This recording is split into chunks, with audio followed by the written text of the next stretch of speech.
Good day, adventurers. This is more Drunken Blade, and we're back for our 23rd session of Kinship's Destiny. Let's see here. We've got a lot. We have completed a whole heck of a lot. Going through, if you haven't joined us before, going through um, Lost Mines of Fendelver. We've 99% completed that, and we're moving on to the Shattered Obelisk. But we do have some downtime and a lot of things for the players to talk about, some role play, some cool stuff that they have found out about themselves. So let's go with Endymion because he knows what we did last week. Yes, and speaking of, at the start of the last session, our group of well, opinion came from. Um, they had just finished a fight where a unicorn. So now they're just looting up and seeing what else is left in the area. There wasn't that much, nothing too crazy. And then Nundro popped out, the real Nundro, hopefully, and asked to be escorted outside towards the cave. So our group ventured forward, and at the entrance, Endymion encountered Gundro and his hired help fighting a troll. And then after a quick battle, disposing of the troll, there was more argument about being paid, I guess, due diligence, because they did go through a lot, and then it felt deserved. It got a little heated with Gundro. Some words were thrown apart, and this led to him and Kithwin going off and releasing some steam, the good old fun way of destroying some old workshop. While the other part of the group went outside and just chilled for a bit. And then Gundro came out and said, like, the least he can do is give him some kind of small payments for their efforts after being coaxed by Kithwin. So they went to go pick it up at Fandel, correct? And from there, they just decided to go home. I think that's pretty much it. Did I say anything?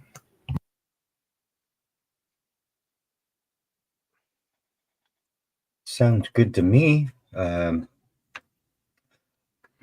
was a little more than curt with his responses to the party, most notably Maluk's.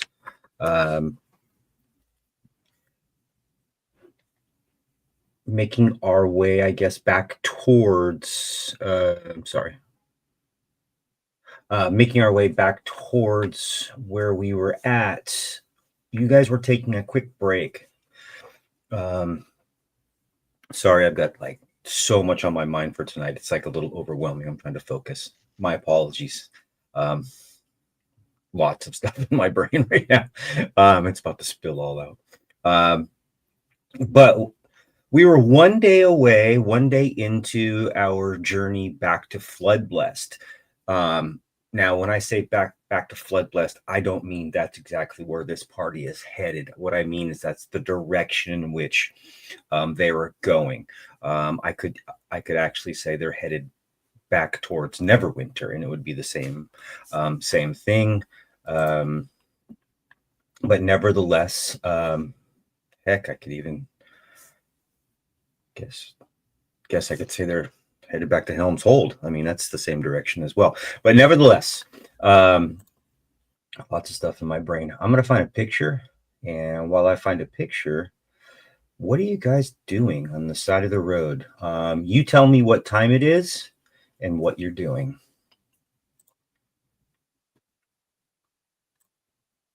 I guess we're walking home. As to what time it is this just after we left the cave, or has it been like a couple of days? What do you guys think? It's been a day. We're like one day into our journey back. And we'll just say it's like we'll just say it's noon. Noonish. It's high noon. It's not my best effort. I got the sniffles. Leave me alone. Do you want a pity clap? A single one if you can, or half of one. Okay, that's too many. I don't know what to deal with all these. Sorry, you have supportive friends. Deal with it.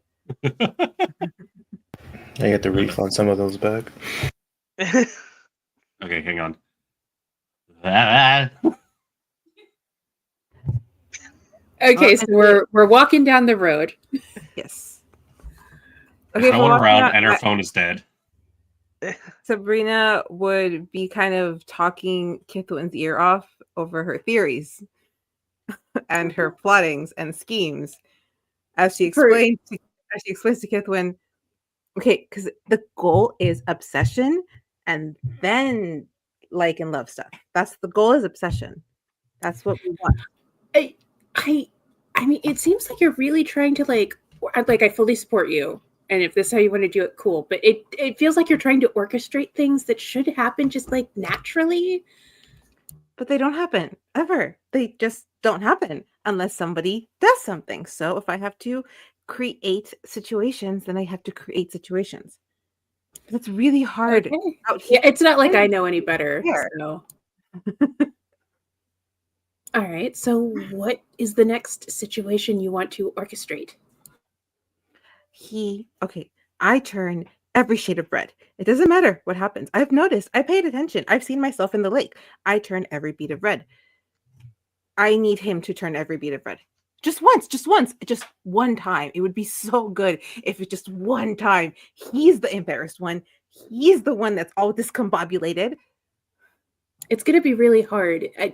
Indy is not known for outward showing of any kind of emotion at all. He could have been embarrassed and flushed at one point. He just isn't showing it because that's not his thing. Well, he has to, or else this isn't going to work. All right. Well, maybe we should brainstorm ideas where he might get flustered. But he has literally grabbed your face. I know. What color was I?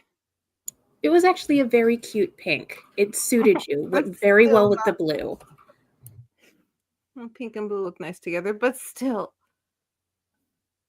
Ugh, this is... You know what? Distract me. I thought we were distracting each other from talking to right in a couple of days. Oh. No, I'm not worried about that. I think for me, I think I'm gonna be fine. I think I have the angle that I'm gonna come at her with. Angle is that exactly? One, my mother's big stickler on presentation. So if I don't look like a hideous mess and I speak in the eloquent way that she has always taught me to speak, which is really annoying. You know that thing that I do when I talk to adults where I just sound like like some weird mechanical puppet? Yeah. I do that and I explain. But before I give her a chance to react, I question her, I interrogate her, I flip the table on her. And then she's got to give me all the answers. And she will be too busy giving me answers that she won't even remember that she has to punish me. I mean, okay. How are you going to look presentable?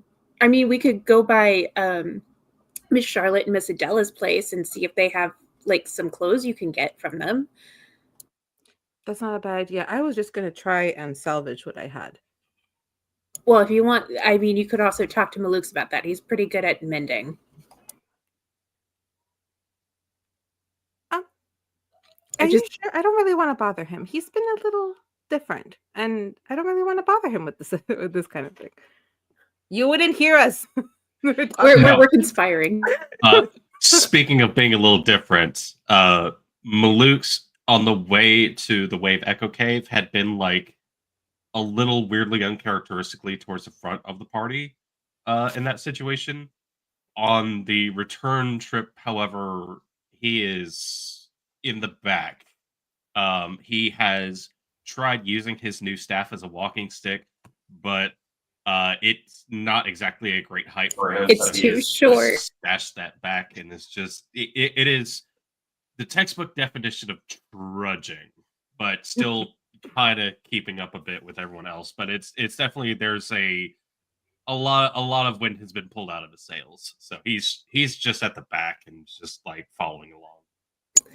Yeah, I guess. I mean, he heard nothing. Yeah, I guess. Things just didn't go the way he thought they would. I don't think anything has gone the way we thought they would.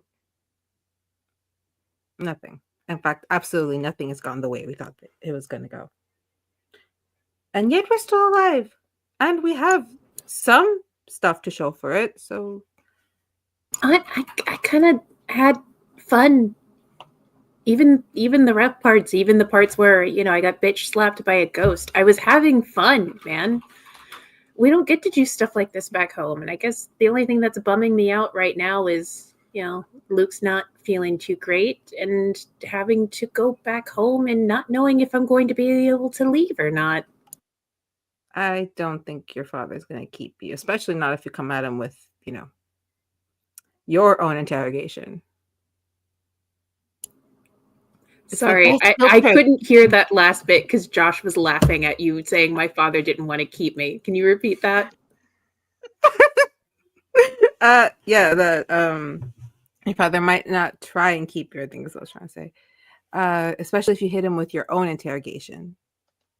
I don't want to or use it as guilt. What I thought, what we usually have is a pretty frank and open dialogue about things. I thought we were always telling each other everything. That's why I'm having such trouble with this. Well, I think you should. I think that if not interrogation, I think a conversation, because one, that's the least he can do. It's not like he kept just some random family secret that's oh yes, one of our family members used to work for a gang or something. No, this is some heavy stuff. I also want to inquire if my memory was modified because, again, I don't remember my mom going out and dying one day. I remember her being sick for a long period of time. And if somebody modified my memory, I'd want to know that. And you have every right to know that. That's your memory. If you want to have it, if you want to know what happened, that is your choice to make. And if he has the key to the answers that you need, I think you are well within your right to demand it of him. Our parents need to stop acting like we owe them everything. We didn't ask to be here. That's true. I'm kind of glad I'm here. Pretty good experience so far. I don't like secrets with the people I love, That's the problem. Everything else, it's great. I don't like secrets. And he's a Harper. He's the king of secrets. Really need to stop saying that really loudly every time I say it. I know. I think Shanoa heard you.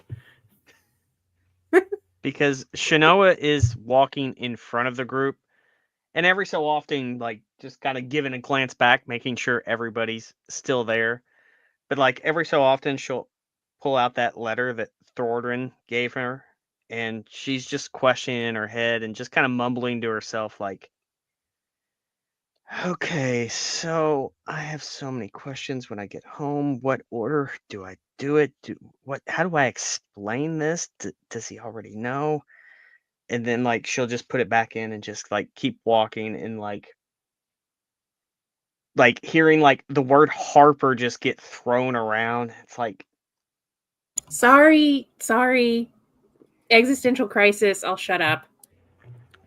Her dad is the worst. If he had mentioned it to me earlier, I would be better at keeping the secret now. But I think that's something that you don't hey everybody, Harper. Because I'm not gonna say it when I get into town. It's just us right now. There could be somebody in there. Could be, I don't know who hates the Harpers. Everybody. Well, then everybody could be in that thicket over there. I mean, everybody here, everybody in this little section. I don't hate the Harpers. It's just they are the worst. They are the own it. I don't hate them. It's just they're the spies that everybody knows are spies, and everybody knows this organization exists. It's the biggest open secret of all time. There are worse things he could be. He could be secretly a cultist of Baal or whatever. I would not be throwing that out into the Yeah, universe. like that's Don't another just say word you things don't. like that. Give That's another thing you don't just like blurt out in public either. Baal? Well, they may think we're cultists of Baal. I don't know. We're For all they saying it know, enough. Ball. Ball. Ball. I don't care. I'm Wait, not scared of that wait, look, motherfucker. doesn't that like summon him or her or whatever it is if you say their name so many Out of- times? What is it, Bloody Mary now? Out of character. No, it's Candlejack.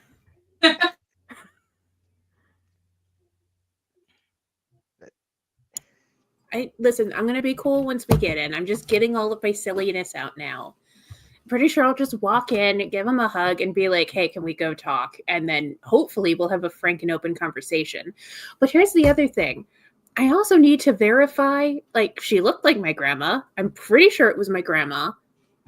But what if she wasn't? Or what if there's more to this than I know, and Dad was keeping it a secret for some big reason? What if your grandmother was a cultist of Baal? I mean, it kind of sounds like she was a cultist of something. She put my mom in a staff. That's pretty sus. It is sus. The whole thing's sus. But I'm just kind of dealing with things as they come. How are you dealing with your stuff? I won't yell loudly what it is, but how are you dealing with it? Please don't. I kind of like my head attached to my body, and from what I hear, it doesn't end well for people. It's going to look so pretty with a tiara. Stop. They're in an even more precarious situation than I'm in. Birthday crowns are a thing. I'm saying. I don't know. I don't know how I'd work with a crown. I don't know. That's it doesn't even have to be a thing if you don't want it to be a thing. Don't take it away from me. Then apparently that crown, if you put it on and it's fake, it's not good, and it's like, oh god, this is just a wild hair theory. What if I put it on and then I just like turn into goo or something? You don't have to take a crown if you don't want to. You could go hang out with the jelly back at the cave. No, I think you got that up close and personal meeting with him. Did you like the jelly? I'm not talking about this. We said this then. I am never. This is never to be mentioned again. You are breaking the code. I haven't broken any code. You did. You're not supposed to mention the embarrassing moment where no. Okay. Well, maybe that's why they wanted to fix the forge. Jesus Christ, where did you come from?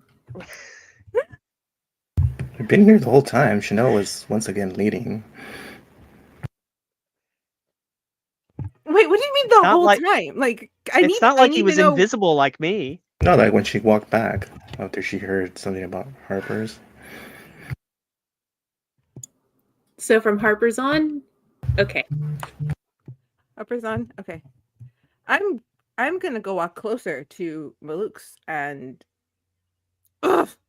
just kind of like walks away a little bit. So, Andy, how are you holding up? Looking forward to seeing your mom? Of course, this is the longest I've gone away from her. And her condition's kind of been in the back of my mind since we left.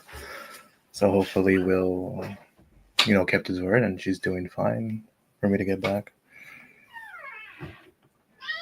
Did you find any clues along the way? I know we haven't really made it a forefront, but... I mean, kind of, yeah. I mean, Sabrina had mentioned it very quickly just from the book she cross-referenced and the thing we found when the potion she analyzed. But aside from the quick mention, I don't think we've talked about it much. If it's... Oh, that greater restoration potion? Do you think that might really help? Well, I mean, just from what you've mentioned in footnotes wise, it might, but... It's worth a shot. What's the worst that could happen? Don't. I didn't mean it like that. Well, I mean, if it doesn't do anything, then nothing much changes, right? It's just another failed attempt at it. And Well, just with that kind of attitude, it'll be a failed attempt. Just think positive. That's what I'm trying to do.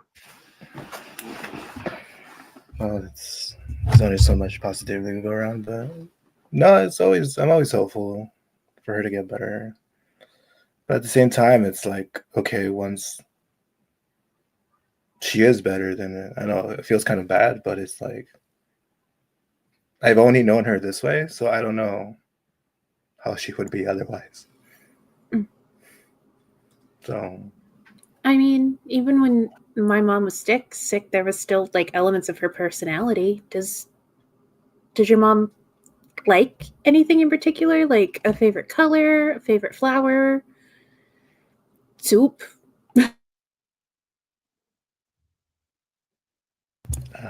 I'm sure that's not going to change. Does she like butterflies or anything? I don't know. yes, Just daggers at Shanoa. no. I mean, it's more of a like it's fine that she likes it, but I don't like that fact since it's I don't know. I guess it's pretty.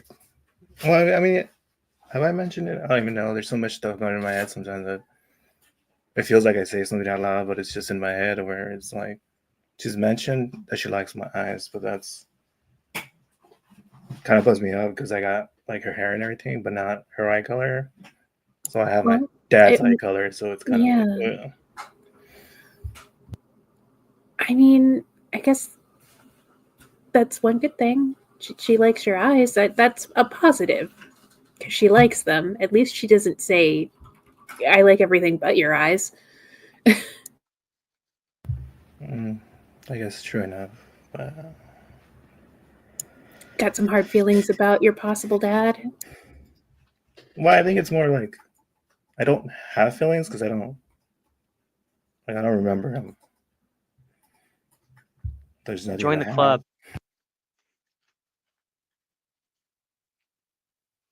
But I mean, isn't this what this is? The Misfit Parents Club? Well, for the most part, I guess. But yeah, I mean, I guess thinking positively, that's something to look forward to, maybe. Maybe your dad was a Harper and he's on some like super secret mission. You could always ask my dad. Or maybe he's a cultist of Ball. I don't know. One of the two. Or maybe he's just a super cool rogue like you, and he's off like saving people and doing adventures and stuff. Maybe, because from what I do know is, she was a different. I guess he was from a different club, you might call it. I guess. But club? They were both, yeah, with the whole like the rebellion to overthrow like the usurper and all that thing I mentioned real quickly. Like I guess he was, an ally of that resistance. But again, it's not much to be spoken about. Kind of funny though. Something to do with dead rats or something. I don't know. Okay, so your dad was maybe a part of the rebellion. Were they on the same side as the people who wanted Shanoa's family in charge, or that's an odd connection? Well, I mean, I would assume since they were trying to restore it, if I got it correctly.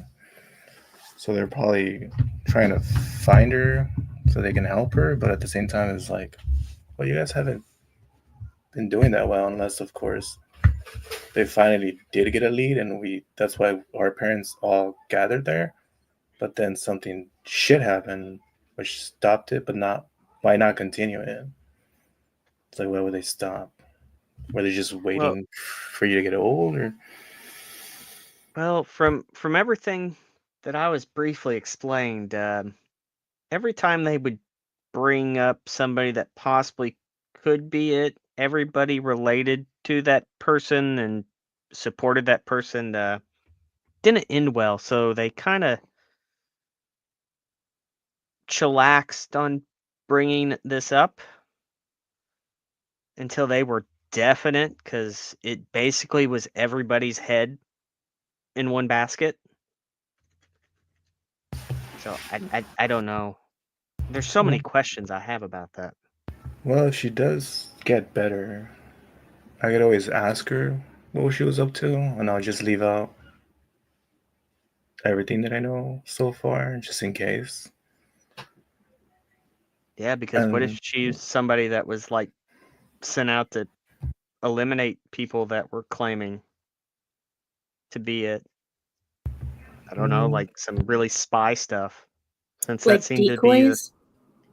like sleeper agents that are like, oh, well, we'll find out who they're gonna suggest and then eliminate that person. I don't know. Some weird stuff. Yeah, but why not continue with it anyways? You know what I mean? If she already had, I mean, you were small, I guess, what we were like young. So wouldn't you have been easier to take you out then than now? Well, if they didn't know about her. Yeah. And the target was just on her mom and not on her. And again, there's still all those wild chances that it's just not me and it's just random coincidence. And the big random coincidence that all of these past had children that all ended up in the same village. There's little things that link everything. The only big question marks are how Sabrina's family and possibly Maluk's background. I don't think Miss Idell or Miss Charlotte is involved in anything. They're nice ladies, but they don't seem like, secret meeting types. But maybe their birth parents, and I'll just kind of like lean back and look at Maluk's and see how they're doing. Maluk's is still stuck in his slow, weary, depressing, yet determined walk of a young man who has nothing left in life except the impulse to simply soldier on. He is still trudging. As Sabrina has fallen back and is doing a few knife tricks. He's barely registering anything around him at this moment. So, not great. Yeah, I'm worried about him. There's something he's not saying, I think.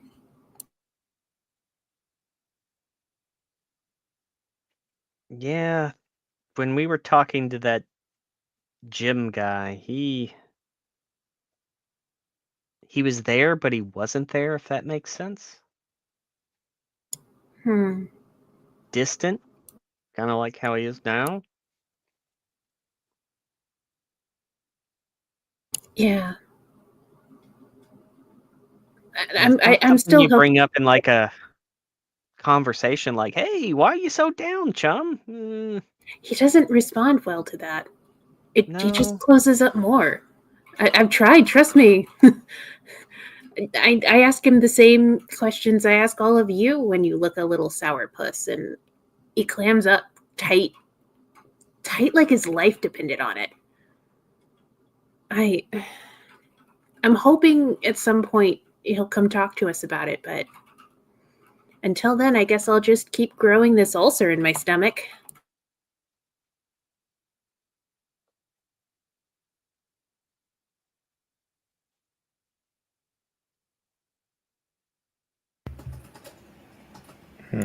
So, as you guys are walking this time, you're not riding any oxen or horses. You're just walking. You do on occasion see small carts coming your direction. Individuals. I mean, the high road, it is quite a lot of people, not a lot today, but there are frequent travelers on it. So I just want to make sure that,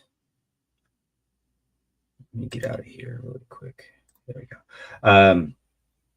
So just as a happenstance, if you guys wanted to stop anybody or just want to keep on going, but you do know that within a short amount of time is probably even walking is going to be one of those areas in which you can probably make camp for the evening.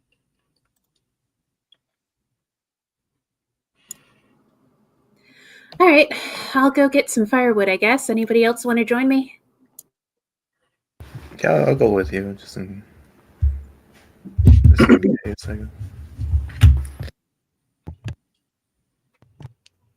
Real quick, like I said, in this moment to try it out because she hasn't been able to do it yet. Sabrina wild shapes into a squirrel. I looked it up. It has to be small animals. What does that look like? You changing into a squirrel? Like, is it like a magical girl transformation, or It's Sailor Moon. Transition. Think like Sword in the Stone. That little poof of smoke, blue with glitter. do you like tap the brooch, like reboot, like wild shape? Oh my god. No, I think the brooch is something else. I think the wild shape would kind of just come from from her. Oh, okay. So like it would just more be like she's kind of just like trying to sit there, be like, can I? And then just like it happens kind of like whoof. What does the squirrel look like? Small female squirrel, white with blue eyes. It looks like her. Pretty. Kit abandons the fire getting stuff and just goes over, just like holds out her hand, like, come on. She goes on. I can still talk, right? It said I can still talk. Just then, an oversized hawk. Oh no! I punch it. I rolled a 14. Does that hit you?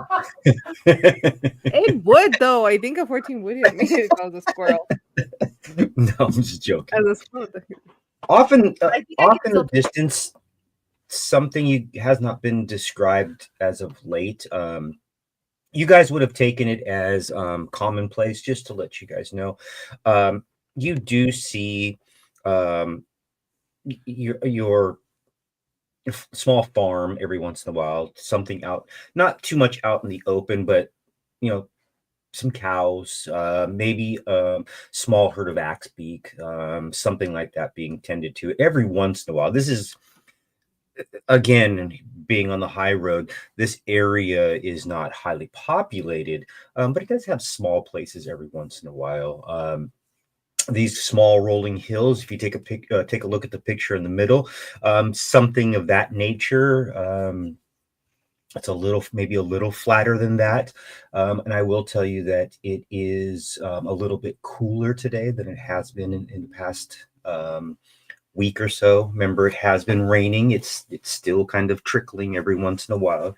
You're still close to the shore. But tonight it may seem like you are maybe a little bit of a cold snap tonight. Just to let you know. You said it might be a little cold. Oh no. I'm still in barmaid attire. You are walking with a portable fire generator. That is true. I have fur. Holy shit, Brina, you're so cute. I know, I'm the cutest squirrel. I'm white. I thought I would come out blue, but I came out white. It's weird. Okay. Hey, this is a good chance. Go be a cute squirrel. Like, crawl up on his shoulder. Make him blush that way. How hard is it to openly plot with someone who just turned into a squirrel for the very first time? It's a girl whisper. Only the girls in the group can hear it. What is your passive perception? It's girl talk. Are you proficient in girl talk? Oh, it's like thieves' can't. Got it. Okay. Yeah, no, absolutely not. I am so far away from girl talk. But yeah, no, go on. Okay, right. He kind of just like jumps off and just scurries. And I'll grab Shano and be like, "Hey, come help me get firewood." Like, Indy, don't worry, we got it. In girl talk, you talk. Girl talk. In girl talk, it's come here. I need your opinion on something. Guy just scurries up to Demian and looks up. So I could crawl up your leg, or you could just pick me up. Hey, I'll just kneel down a bit and just hold my hand down. I mean, it's up to you, but just don't make Maniades jealous or something.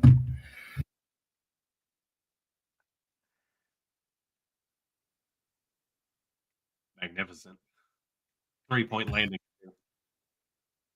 Didn't know squirrels can pose like that, I guess. I think it's about to bitch Wait. slap somebody. Can you do that little tail? I can't wait to see this on TikTok.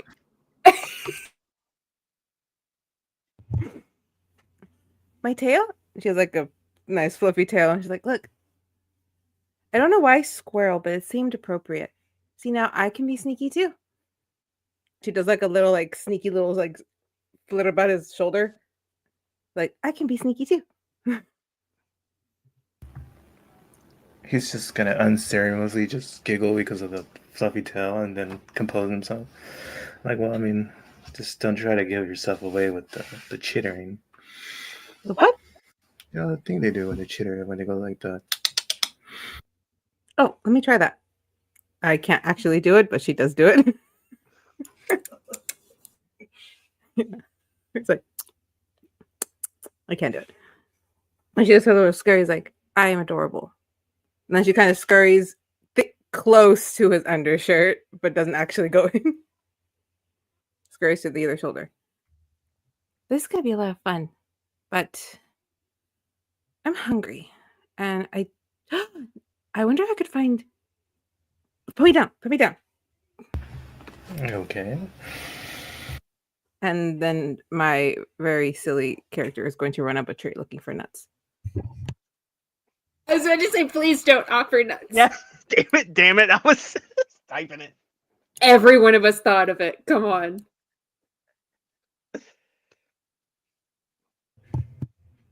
I don't think I find any, but I scurried away. All right, so we're off getting firewood. She's looking in the wrong place. Yeah, I'm no ranger, but that tree doesn't produce a nut. So with the cold winter coming in, we realize this is just Ice Age now, right? I will now end Wild Shape up in the tree because she accidentally ends it up in the tree. You know, as the first time ever. And you just like see the trees like move as she's like, But she's still stuck in the squirrel pose.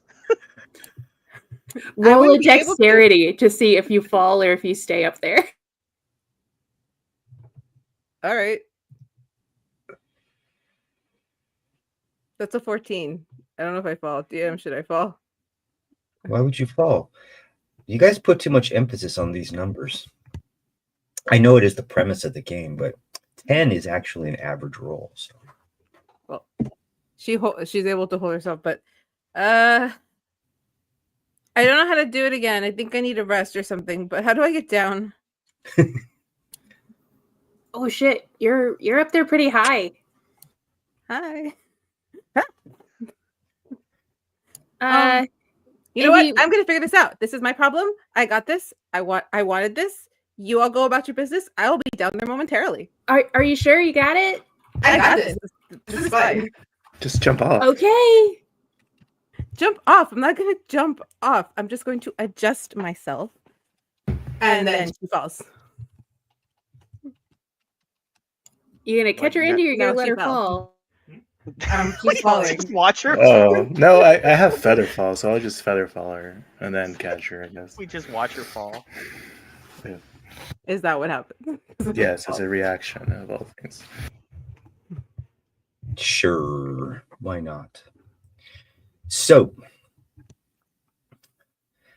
as Sabrina flutters down to the ground, landing in Indy's arms, some melancholy music probably playing with a small child carrying a little tiny crossbow shoots a heart. Kind of a morbid scene, but people love that kind of shit, especially around February 14th. Not quite sure why.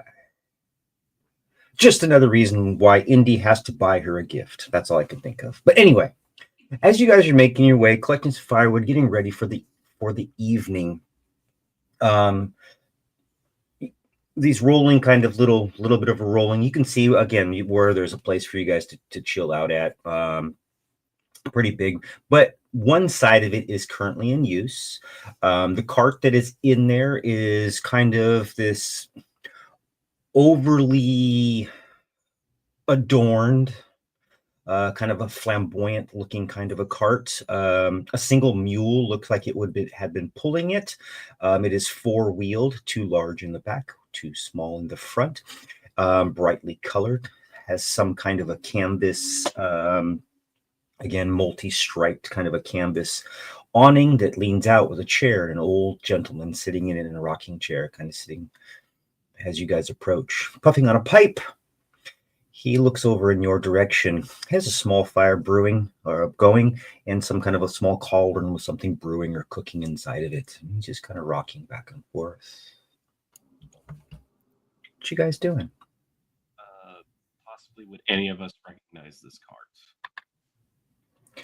I didn't hear a word you said. Oh, well. Possibly would any of us recognize this cart or the gentleman or the mule? He does not look familiar. Are there any like emblems or symbols or crest, anything on this card or anything? Yeah, you've all seen quite a few of these types of emblems, apothecary symbols, and things of that nature. They're just kind of overly adorned, let's just say. We have a neighbor. Should we go say hi? Wouldn't hurt in case like we're in trouble, he might come help us or vice versa. Okay, let's go see if we can make a good first impression. I'm Just staying here then. I'm a little abrasive. It's okay. Oh, it's okay. Anybody else want to go say hi to the cool guy? I'll go with you. Okay. Okay, get Maluk's. Maluk's is still in his My Chemical Romance era. Actually, by the time he sees cart, like he actually kind of cocks his head a bit and is just busy taking in the details of like just this guy, the fact that he's basically stopped at the side of the road and has put together a whole bubbling cauldron situation. It is one of those. It's like you don't normally do this sort of thing unless you like broke a wheel or you anticipate there being business on the side of the road, or maybe he's just straight. So Maluk's just like kind of strike this as out of the ordinary, but it's kind of like wordlessly following along a bit. But there's a little bit of intrigue. Like he's just kind of it's a grateful distraction. I would say. You want to come with us? We're gonna go say hi. It kind of snaps out of a little bit of like the staring out and kind of looks over towards you. Looks like yeah, sure. So we'll head over and say, hello, sir. I hope you don't mind sharing a bit of the campsite with us. Oh, never do, my lady. Never do. My name's Kithwin. This is Shanoa and Maluk's. What's your name? Cornel. Oh, Cornel. I like that. I love your cart. What you brewing, Cornel? That's some stew. Not enough for all of you, but I could use a piece of bread to sop up what's left when I'm done. Don't mind paying for it. Oh, you don't have to pay me for it. I think I do actually have like a ration. Can I say that ration is bread?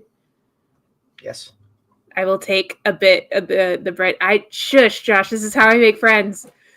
I will take the bread out of my ration and be like, here, It's all right. I make friends by starving. Mighty fine.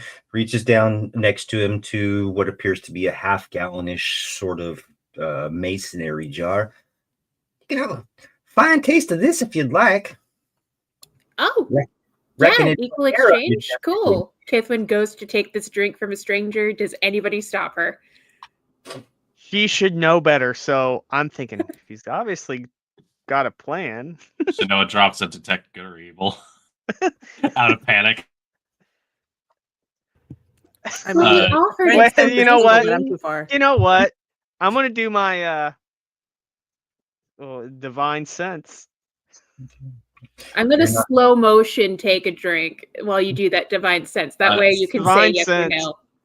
Meanwhile, You don't divinely sense much of anything. Okay. meanwhile, all this, Maluk's just kind of like tucked his head around and is trying to see like what might be in the cart, just out of curiosity. He's keeping some distance, but there's definite a pointed interest. I just take a What swig, kind hand of it back. stew Thank is you that, kindly. Cornell? Pardon me? What type of stew is that? It's beef stew, a little bit of lamb in there, but I reckon maybe there's a piece of axe beak in there, a little bit. Some things I had left over. Haven't been doing too much hunting lately. So beef, poultry, and mutton. Goulash. Would that make it a chili? There's a little bit of anything I can throw in there. But nevertheless, why Where- don't somebody where you- make... Go ahead, where sir. Where are you heading to? I reckon I think I've got about a day and a half. I'll be over in what's that dang town? You got to take that left, and you take another right, and then the Fandolin, I think it's called.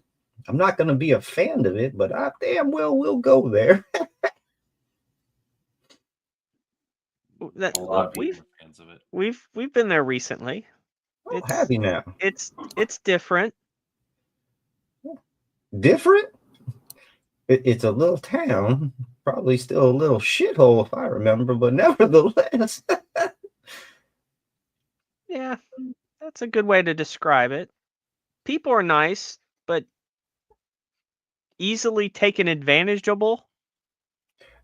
Vegetable, is that like a new kind of vegetable? Because that's a word I ain't never heard of before. Oh, he means they're kind of a town of suckers. Suckers. Well, maybe I'll make a living there. What? Is hold that on a minute. an ornate? You a merchant? You've got a bit of an ornate cart here. It's fabulous. I've been known to sell a few things every once in a while. I got a few trinkets, but to be honest with you, I've sold out of much of everything. But I whittle something into something.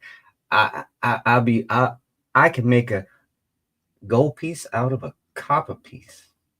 That's what I'm known for. I will survive. I may be old, but I will survive. By the way, has anybody seen my dog? Oh, you have a dog? No, but can I do a quick perception just to take a look around to see if there's any signs of a dog that might have run off? Sure. And who else is standing within 10 feet of this gentleman? Don't all raise your hands at once. I guess I would classify as being Okay. Yeah. So this would be individually, and I will allow you each to do this. Kithwin, don't worry about it. Let's see how they roll first, and then we'll roll with you. What was your roll, by the way, for that perception? Oh, perception. 18. 18 for her. Okay, so Maluk's and Shanoa also give me a perception check. Yeah, you definitely see, Kithwin, you definitely see small footprints, maybe the size a little bigger than $1. Footprints all around, maybe even a little small area underneath the cart at some point, maybe something had bedded down. But as of right now, you don't really see much. Nat 20 for a 23. Okay. 5. I don't even think I heard anything about a dog. You got a cat, huh? Shanoa. Taking a peek at this cart rather closely, being within close proximity to this, there are a lot of things that are hand painted on this cart and on the side of the cart per se that you're on. But more towards the front of the cart, maybe where an individual would be seated, this kind of adorned, really ornate kind of carving.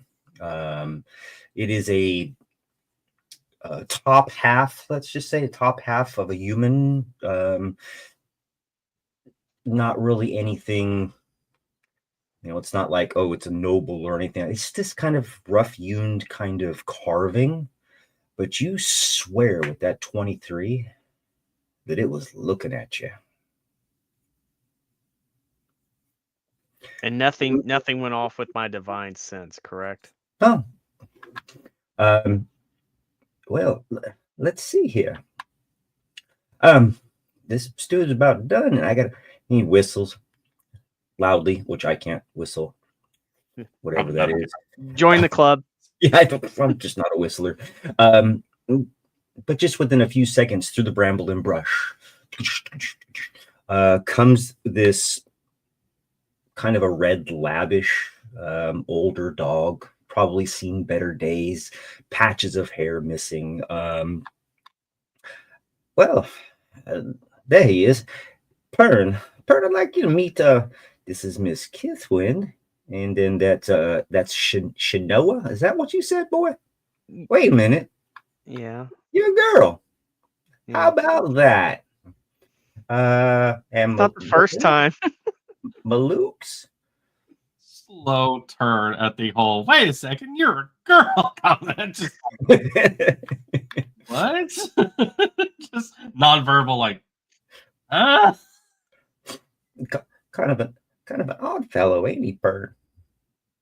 But nevertheless, I've met even stranger. Oh, And yeah? sometimes even the strangest of individuals can be friendly. You see, back in my day, we didn't have all these fancy folk running around, but we took to some of them. And what turned out was, well, a story that someday I will tell, but I will not tell it today because it is much too long in the night. I do like a good story, so I'll hold you to that later. Well, we'll see. But the fact still remains that individuals like your friend here, Malukes, and his strange form and strange appearance, maybe something special in disguise. Oh, Malukes is special. I think he is. Well, so is Shanoa. So am I. And so certainly are you, sir. You all are very special. Everything special. But not in a weird, creepy way like it just sounded, because I know I could hear myself speaking sometimes, and I think to myself, well, as I take a big puff of...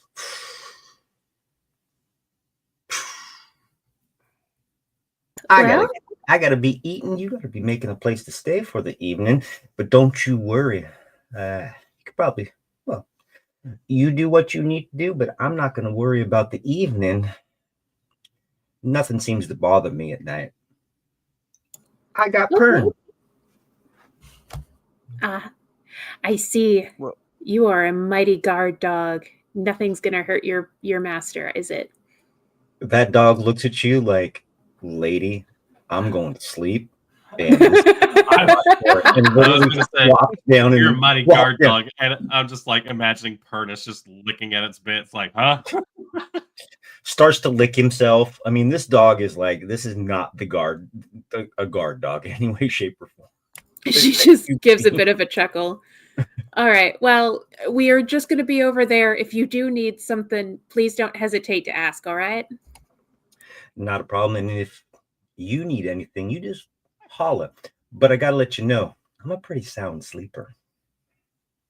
No worries, sir. We're having a Southern off, I noticed. A Midwest goodbye. I am. All right, I guess we'll just walk away. Cool cart. Before we walk away, I just want to glance at that carving again. So I'm going to do another perception. Yeah, I know nothing about the carving, so I'm just like, that was a great interaction. I'm going to go back and finish making the fire. Maluk's 13 on that last look away. It seems to kind of nonchalantly be back in a position kind of facing forward, but it feels like it was definitely watching you.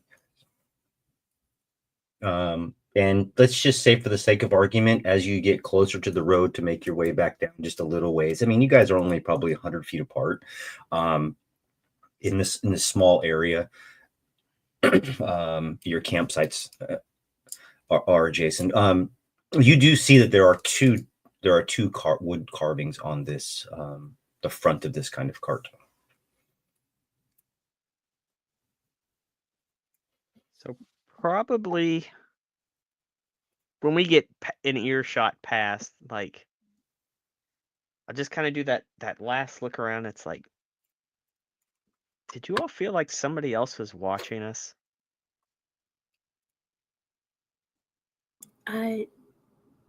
No, but I guess I was pretty wrapped up in the conversation.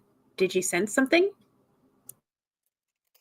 Well, I did, like, that thing that I did in the cave, and I didn't get any heebie-jeebies, but it just felt like that weird, like, half carved person was staring at me. I don't know if it was just really well done, but it just felt like it was looking at me. Us. I don't know. Maybe we've just been in a cave so long. I'm just like hyper aware. Yeah, well, I don't know. I mean, even if it is something, it could just be protection for the cart. I don't know. I don't know. He seemed to take an interest in you, Malukes. Yeah, he called me weird. Like, that's a first. I think he called I was special. He thought I was a guy. Yeah, that was weird. Like, the guy, he called you a guy. He said I stood out. Like, I haven't heard that before. Yeah, I get it. I'm not human. Thanks, Captain Obvious, right? Not that there's anything wrong with you. Also, wait, are we setting down for the night? I kind of look up and just kind of register the fact that it's way later in the day than when I last checked. It's like, yeah, it's getting to be that time. Hey, man, are you okay? Yeah, I'm fine. Are you fine, or are you fine? I'm fine. Where is there a good spot to set up? I can get the tent set up. I think right over there next to the lovebirds is where we were planning on bunking down for the night. That sort of like clear sandy path there. When Kithrin says lovebirds, I give her that same look that she gave me. Malukes has a full like. I didn't hear any bird. Oh, right. Yeah, of course. And just looks, finds Sabrina and Demi and goes, got it. All right. And just goes trudging out that way to go set up tents. Are we as he walks off, Shanoa looks over at Kithwin like, I wonder if like we push Endymion towards that, or like is that overstepping the bounds? I mean, honestly, I don't know what else to do. She is like pulling out the red carpet for him, and like he can't be that oblivious, can he? He might, like, he straight up might be that oblivious, or the way he shows. Is he playing hard to get, or is he trying to be like Joe Cool? You really think playing hard to get is within his wheelhouse? I don't know. I can't figure him out sometimes. He's very blank. He never reacts or shows any emotion. He just is very straightforward. I don't know, man. I think we might have to get like a guy. We might have to ask a guy. like maybe Maluk's when he's feeling a little bit better. If you go by our friend over there, he thinks I'm a guy, so maybe I should go. That's weird. Your chest plate has boobs. I don't know where he was getting that from. I could understand if I was a dwarf, because like I don't know, some of the women have that 5 o'clock shadow. I don't think I have a 5 o'clock shadow. Yes, the No. fabled boob plate. Well, you you guys are don't. talking, You don't Sabrina have a is getting 5. closer. You don't have a 5 o'clock shadow. You have a luscious ponytail. Well, and then Maybe I don't know. Maybe he's fey or something and doesn't understand gender, And- or and then didn't also, want to like- assume anything. I do have like I am half elf, and like most. No offense, That but is most true. elves, I elves didn't have wanna- feminine yeah. quality anyway. I could didn't want to understand say maybe anything, but if yeah, and Endymion then went as a over- halfling, I have noticed that you are all androgynously pretty sometimes. Yes, because I can understand if Endymion went over there and he maybe like, well, that may be a woman and maybe a man, because we all. Also, his eyesight might not have been too great. I think he only Yeah. saw me pretty well because I'm small. Yeah. I thought like you of all people know about like bad drinks and stuff. Were you all right just randomly drinking what a stranger was giving you? Because I know with you working in the It's bar. okay. I did a trick I do at the bar all the time. You just put it to your lips and then hold it there for a sec, and then you put it back down. You don't actually drink anything. Okay. Might have Well, gotten a little on my lips, but that's it. I figured you had a plan. I didn't think you would do something dumb like that. That's why I What are we didn't talking step about? in. Oh, me doing dumb shit. Really? All I heard was the tail end of you drinking something. I didn't actually drink it. The old guy over there needed bread for his stew, so I gave him a piece of bread, and he was like, hey, take a swig of this, and I didn't want to be rude.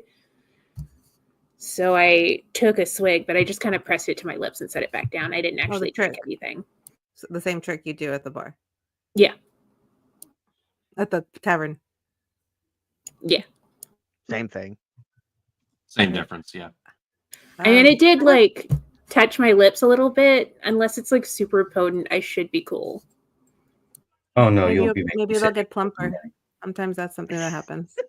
You're going to explode 7 times from the delayed blast fireballs. Yes, any contact. But only 6. Only 6 times.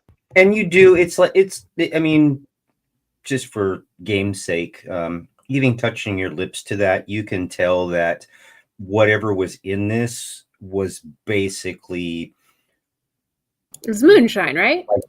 like drinking, alcohol, like rubbing alcohol. Yeah, that smell, just over beef stew alcohol.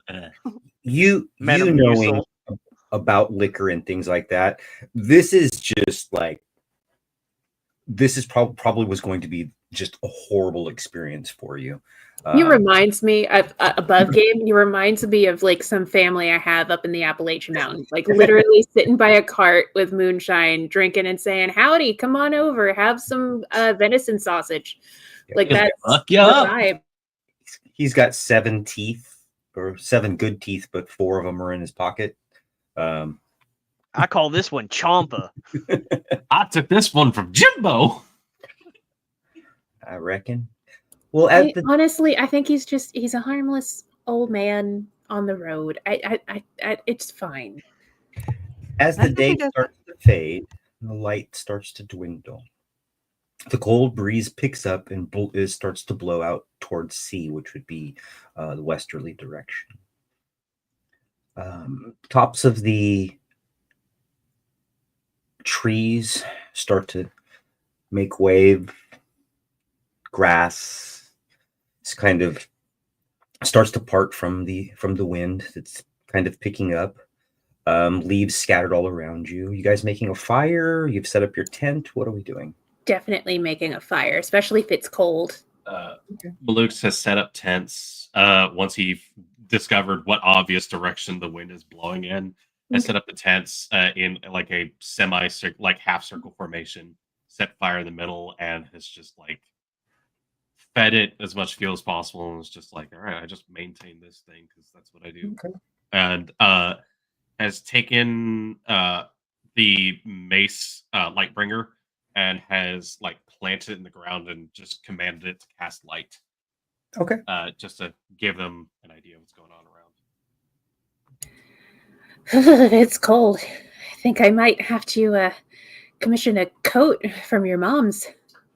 Reaches out, prestidigitation on her top, and it is now warm. Okay. Please warn me next time. I thought I was having a hot flash. You're not that old. Shit, I'm sorry. I No, can undo it. If you No. want. It's nice. It's nice. It's really nice. Giving me the vapors. Yeah, I'm sorry. Hey, it really wasn't that big a deal. It was mostly just funny. Caught me by surprise, that's all. Are you all right? Yeah, I'm fine. I just sorry. I didn't mean to just cast magic on you. I apologize. Hey, look at me. Thank you. I appreciate it. Yeah, you're welcome. And he's been pouring warm water for everyone, just to have something that will, at the very least, be okay for the evening. Warm water. Oh, can you make it cocoa flavored? I heard that's a popular drink. I've never tried it.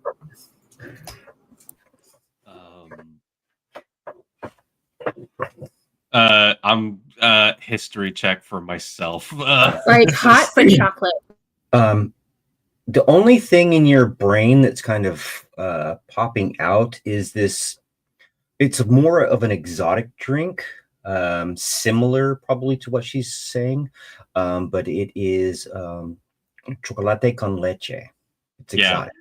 Unfortunately, Malux has a poor lifestyle. I don't think he's ever crossed paths with chocolate, and with a 12 in his personal history, I don't think he knows exactly how to approximate it. So the best you get is perhaps a spiced sweet dirt.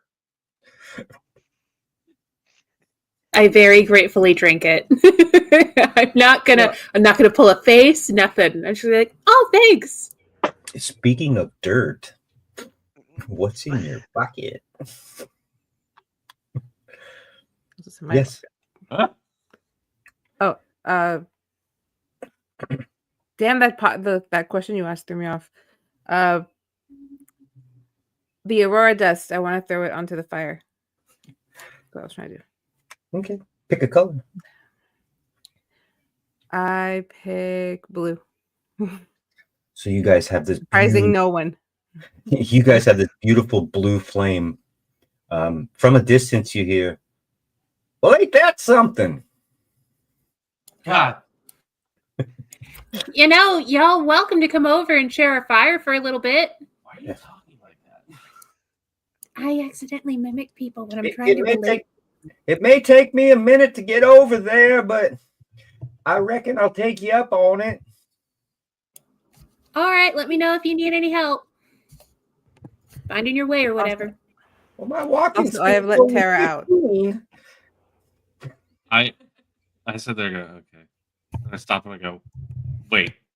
So that old guy is just going to come over here, and he's admitting it's going to take like a minute to go between sources of heat.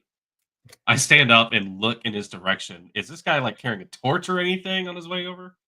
No, he's just kind of making his way in the dark. He's got a jug in one hand, kind of like crossed with a pipe, holding this walking stick. Oh shit! Just kind of making his way slowly over. I get up and go, I'll be right back. It'll be morning before he gets here as I take a drink of my dirt cocoa. Dirt water. I don't know if this guy's gonna die because of the pneumonia, so I'm just gonna go get him. I stand up, I grab a torch out of the magic bag, and I just quickly light it up, and I just head in his direction to give him like an escort. Begrudgingly. Well, thank you kindly. Yeah. So what's your deal, Dragon Boy?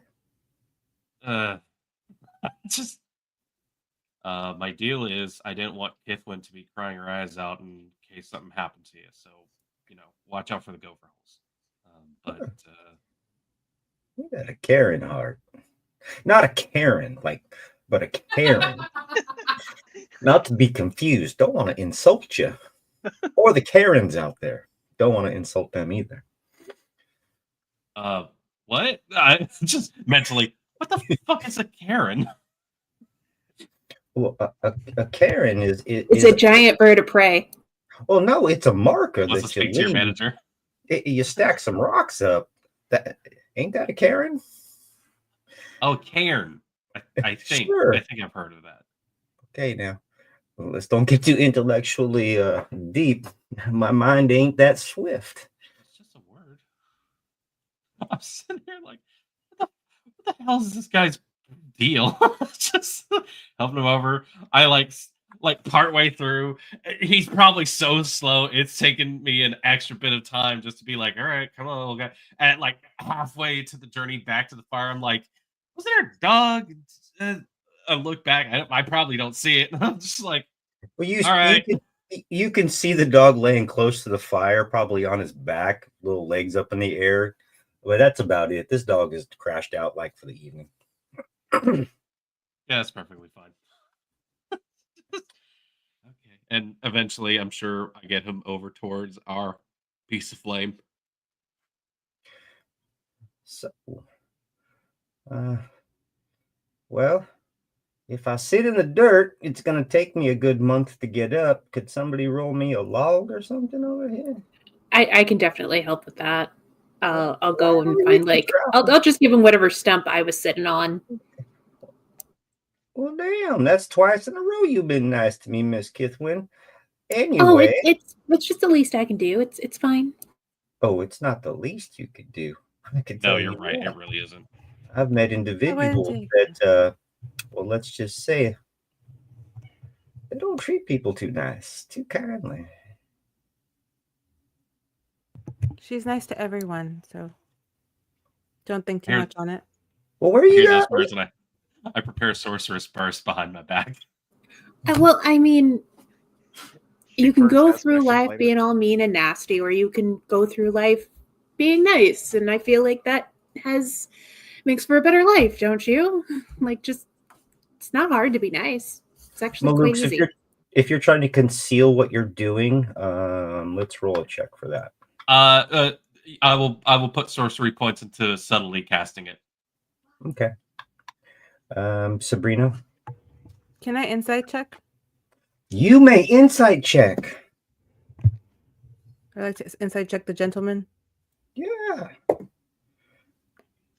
What specifically 18? Are you inciting? Friend or foe? Friend or foe. That's a broad range. Okay, so that is this if he's being truthful and if this individual means us harm. If he doesn't mean us harm right now just because we're not bothering him. That's like that. Like how, go ahead and roll. Just give me an insight check. Yes, sir. Honestly, yeah, I would do the same insight check just to see if this guy has malicious intent. Just because we'll go down the line. Sabrina, what did you roll? 18. 18. Malukes, what did you roll? 23. I have proficiency in insight. Anybody else want to throw their hat in? Yes. Everybody but me. Kithwin is literally just like, this is just an old guy. I don't understand. This is how you treat Not one people. for a 7. This is how we mother you. It sounds like he just threatens Kithwin. I'm too busy trying to choke down the dirt cocoa. Kithwin, give me a perception check as well, since he's probably going to be sitting closest to you. Sabrina and Malukes, to the best of your abilities on both accounts, 8. Does not seem to be malicious. Seems like just an old man telling some stories and talking up to some people.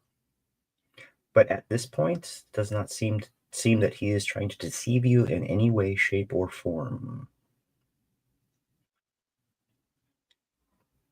I so wary. After about like the few possible seconds of him like maybe doing a thing or lashing out or something, like my hand comes out from behind my back and there's nothing on it. The energy had faded just as quickly. Literally no one saw it. Okay. Sabrina doesn't know why, There's but she something doesn't above trust the table I feeling. want to do, but I can't do it. Do it. Do it. Why? Do it. Do it. Well, it's not. Do It's it. not me. It's something somebody else could do, but I'm not doing. I'm not going to say it. What are you thinking? Indy should go over and check out the cart while he's busy? Is that what you were thinking? I'm not saying a thing. Uh-huh. You I was guys gonna are- say, if it's me, the most I can do is surge all over the place. Whoa. I What do you want do to in turn your into own a free cat. time is entirely up to you, sir. I do want to turn into a cat. I have one more charge left. I can do it twice. Sabrina turns into a cat. Oh fuck. Okay, if Sabrina wants to turn into a cat, that's no problem. I want to turn into a cat. Okay, you turn into a cat. I don't do it in front of them though. I kind of get up. I don't. Okay. Yeah, I kind of just kind of get up and walk. Be like, I'm gonna go do my usual commune with nature before bed. Excuse me. You know, All right. Be safe. You know, Don't go too far she's got out. to pee. But I do make eyes at Endymion like I'm doing What? something, and I slink off into whatever brushed area I can get to before Well, who's turning into a cat. who is that making the googly eyes at that rather large boy with the long hair? I haven't been properly- They have. large. I mean, they have a thing going on. They do a little weird stuff with each other. I don't know. Well, I've been known to do a little bit of weird stuff in my time, but I'm sure that's a good story. I spit out the dirt cocoa. if you want a hit of this, it'll put a little bit of hair on your chest there, Shanoa. I think I'm good. Oh, okay. But nevertheless, what you all doing? Heading home, I think. You're headed to Flood Blast? Is that what I heard? I said home. You Oh. assume it was Flood Blast? You don't look like Neverwinter type. You look No, like we don't. you look like individuals. Well, let's just say you look like people that might know people. Now, who might I know? The people I know are here. A bunch of youth rambling around. You don't think word gets around, do you? About us? Wait, do we have a reputation? She leans in eagerly. Well, I would think that by my account there's a missing boy. But no, there isn't. you can't really hide. Well, although his color's a little bit different, you can't really hide Mr. Malukes now, can you? You, sir, seem to know more about us than we do about you. Oh no, I mean, Check. passing through town, I do hear a few things. Picked up a couple of interesting information about a band of kids from Flood Blessed doing good deeds up down south. I mean, we're just trying to help where we can. Kind of fell into this whole thing accidentally, really. Well, You speak like you have some experience in doing the same, though. well, not so much. Not so much. You know, I do have a little bit of history, but again, that's a long story for another time. Not this time. This is your time. This is the time this little group of individuals to make it out on their own and make it big like the heroes they want to be. Y'all got that hero blood. Hero blood, huh? I don't know about that. Hand is not pulling the sword out, but hand is on hilt. Trying to hide it? Or is it very obvious? Just resting casually. Just resting casually, more hand, even though the pommel is covered up, more hand on pommel. If that makes sense. Yeah, Maluk's is growingly uncomfortable with the situation. Listen, I think you're making my friends a bit nervous. Indeed. Should we be? I'll be honest with you, Kithwin, you've been nice to me lately. I don't know you from anything. And these other folk, although I haven't really spoken to that big tall one right there, and the little young lady that just disappeared. Well, the fact of the matter is that I wouldn't be worried. I think that you all got it under control. I think for the benefit of the entire situation. And he looks straight at Maluk's. That one right there needs some figuring out. I wouldn't push too hard on that button. You stay the fuck away from me. See, that happens. Well, that's unfortunate because I mean no harm whatsoever. I kind of get that feeling. I usually treat people like they're not a harm until they show themselves otherwise, but we've been through some things recently and they're just being cautious. I hope you don't take offense. Well, no, darling, I rarely take offense to anything. At my age, let's just make it pretty simple. At my age, if I was to take offense to most things nowadays, I'd probably be long gone. But I'm not new for this world for very much longer. I got to make do with what I got to make do with. My old dog, he's got to make do with what he got to do with. And are you a former adventurer? I don't know. You've just got the same vibe as the bard at our tavern. Well, I mean, I have adventured in my time. I'm mostly procurer of strange objects. And how Things that most people can't get a hold of sometimes. I mean, but again, I'm a little bit down on my luck. I've been down on my luck for quite a few years. Not in my heyday. In my heyday, I tell you, I could sell ice to an Eskimo. Those are the people up in the Icewind Dale area. It's a tribe, a very, very, very venerated tribe of individuals. I see. I haven't been that far yet. But you kind of know that, don't you? Well, I only know what I hear.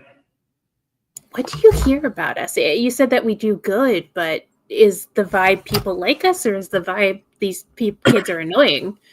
Well, no, I heard there's a group of individuals, some youngins, that about a month ago, maybe less than that, made their way out of Floodblessed. Been causing somewhat of a ruckus in a good way down south, protecting some folk, doing some good things, and I think that's about it. I mean, you got to stick with the stories and where they're at. I don't tell many stories myself. I don't need to tell stories. I really don't. I think I should probably write them down, though, at some point in time. But I think if you have stories, you should either tell someone or write them down. Stories are valuable. Yeah, I think in the end, all we have is our stories. That's how it connects to our past. What's hold us to our future. Sometimes our past, though, isn't something we want to reveal now, is it, Mr. Maluk's? Maluk's has disappeared. Well, that's unfortunate. But, nevertheless, I will retire, and I mean you no harm, Miss Kithwin, and I don't mean no harm to any of your individuals. I can walk you back. I'll grab a torch. I'm sorry your visit was tension-filled. No problem. As you're making your way back, he's going to pull what looks to be like a small stone out of his pocket and hands it to you. You might need this. Thank you. What is it? Well, let's just say it's for good luck. I could use that. As you get Appreciate it. as you get closer, is small fire. It's just a small fire. Dog's laying there. Maybe the dog kind of twitches awake and looks at y'all coming up. Small fireflies, which are odd, just to be honest with you, which is odd because of the cold weather. But small fireflies seem to be kind of dancing around the entrance to this small cart, which is also his sleeping quarters. Kind of walks up and opens the door. Miss Kithwin, I sure do appreciate you. I didn't mean anybody no harm. I know, but you understand. Actually, I kind of don't, but that's for some other time because right now I'm going to take a rest. You all have a great evening, and I will be seeing you in the morning time. I think I got a slab of, let's see here, yeah, axe beef jerky. If you all want some in the morning, but I'll be leaving early. Good night, Miss Yes, Kith. sir. Good night, sir.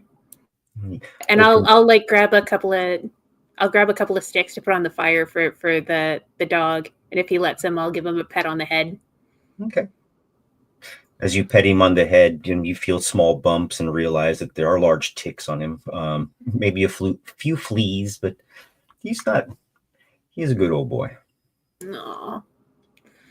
I'll scritch, and then I'll be like, "You have a good night." And then I'll head back. I got you, Malukes. So what we're going to do right now, we are going to take a quick potty break and come back to tomorrow morning unless there is other things you guys want to talk about. And I will see you in 5 minutes. Although I have to get to the screen first. Where's the screen? No, that's not the screen. This one. Here we go. Be right back, guys.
Welcome back. When we last left off, our party on the road back to Floodblessed, it stopped to bed down for the evening. They met a very old looking human, named Corneal, who may have spoken cryptically about or to Maluks, seemingly irritating Maluks in a manner in which Maluks decided he had enough of this conversation. Apologizing profusely, Corneal was escorted back to his small wagon that earlier, when they first met, Shinoa had noticed that there were these wooden sculptures or wooden carvings on the front, and at least one of them seemed to be looking at the party when they were talking. Other than that, a tick-filled dog, flea-bitten mongrel. Kithwin makes her way back over to the party. What you doing, Kithwin? She's a little annoyed at the she understands, but she's a little annoyed at the others for making the old man feel uncomfortable. But she's just trying to get over it because she's like, there's been enough drama in the group. I'm not even going to bring this up.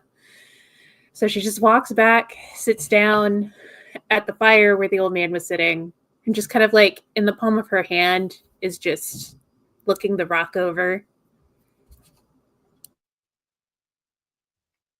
I am still a cat, and I don't know if I'm back from the cart yet, so I went to go check it out. When did you send that to me? Right when she walked off. Okay. Right when I got there.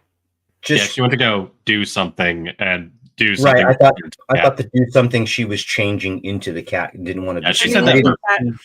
I didn't see the conversation. I remember sometimes I'm not looking at the same screen you guys are. So you could message me or in a tree. She doesn't have to have gotten into the car. She could just be up in a tree, watching or something. Yeah. Okay, so what specifically? How far do you want to be away from the cart? Tell me a distance and tell me what you think you want to see. I'm up in the tree. I don't want to be any more than 10 feet away from it, I guess. Okay. And she's just trying to see anything suspicious, even if she's incorrect. She just wants to make sure that whoever the party's interacting with isn't going to cause them any issues. I did roll. I rolled for investigation. I rolled an 18, but I could be just in the general. Is there anything suspicious? So what I'm going to do is I'm going to tell you this. It's only suspicious because maybe you believe it's suspicious or you're looking for something suspicious. So you can find anything in it to look suspicious, but all the markings and carvings that you see on this don't lead you to believe in any way, shape, or form that there's any kind of ill intent. They're mostly, and you would notice a lot of them, apothecary symbols, buy, sell, trade, kind of a cart, kind of a thing. Just it's a little outlandish, but it's not. There's nothing about it that should make you worry in any way, shape, or form, except for the dog that is by the fire and that you are a cat. I mean, that's probably your greatest concern right now. Then after she sees Kithwin go back, because she probably would have seen Kithwin get there and go back, she'll just start heading back that way, avoiding the dog. She stays up in the tree. Okay. Yeah, there's not much. Nothing weird was going on. I mean, again, the same thing at Kithwin seen, there are some small fireflies that were kind of buzzing around the door. That's odd, maybe because it's just a cold night, and that's not really when you would see fireflies. But other than that, not a big deal. I mean, I really don't want to. I don't want to make a big deal out of it. It's just. All right. Can I sneak up on someone? Because nobody saw me turn into a cat, so nobody knows that she's a cat right now. Okay. Could I just stealthily move in there and sit and see if anyone notices that it's Sabrina? You can, well, you can roll a stealth, but a cat just sitting there, people are going to notice it. No, but like, I want them to think it's just a cat.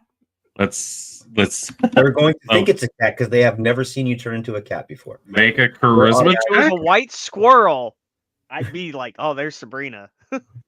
Yeah.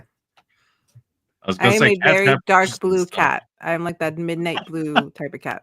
This I'm gonna blue roll the stealth cat. anyway.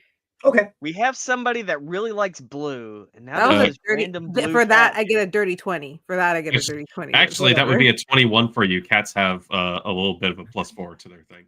So. That's funny. Okay, then Sabrina kind of just waltzes through and then just plops herself next to Kithwin. Kitty! You have made a grave mistake. She does reach down and like scoop you up. Let's see. She purrs. Oh, guys. Sabrina, I found a cat. Look, we can't just take home everything we see. It's a cat. It chose And Glimmer was me. just a goblin.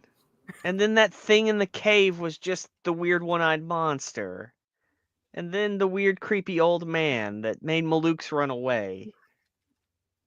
Oh shit, Maluk's meow. I thought he just went invisible. That was a weird He's not meow here. that cat Luke's. just made. Wait, what'd you say? That was a weird Verbally, meow that cat meow. just made. I meow. Meow. I just didn't want to meow. It was like meow. It's like a fucking it's like Wait. a Sonic trailer. Meow. Cat insert cat sound. Oh. I don't have shocking grasp. I can't tase you. At the mention of Maluk's being missing, I was like, wait, I thought he just maybe went invisible. He left? Luke's? I Right, wriggle can you out of hold your the arms. cat? I'm gonna try to wriggle out of your arms. Try to get to Indy. I let her go in jumping cat form. Okay. I'm gonna go look for Maluk's then, and I'll just like grab the torch and go looking. And Cat Sabrina just runs up to Indy and just gets on his lap and stays there. Purring and staying quiet. Only purrs. Maluk's, what you doing, buddy? I was just about to message you some stuff, but I haven't really determined where he's gone yet. So That's fine because I have no idea what direction you went in. So it would be a complete luck roll for me to even find you if you're invisible. She's just walking around calling for you now. Luke?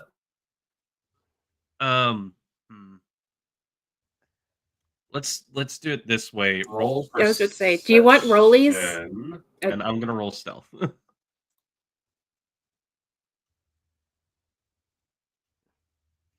All right, perception was 14. What's your stealth?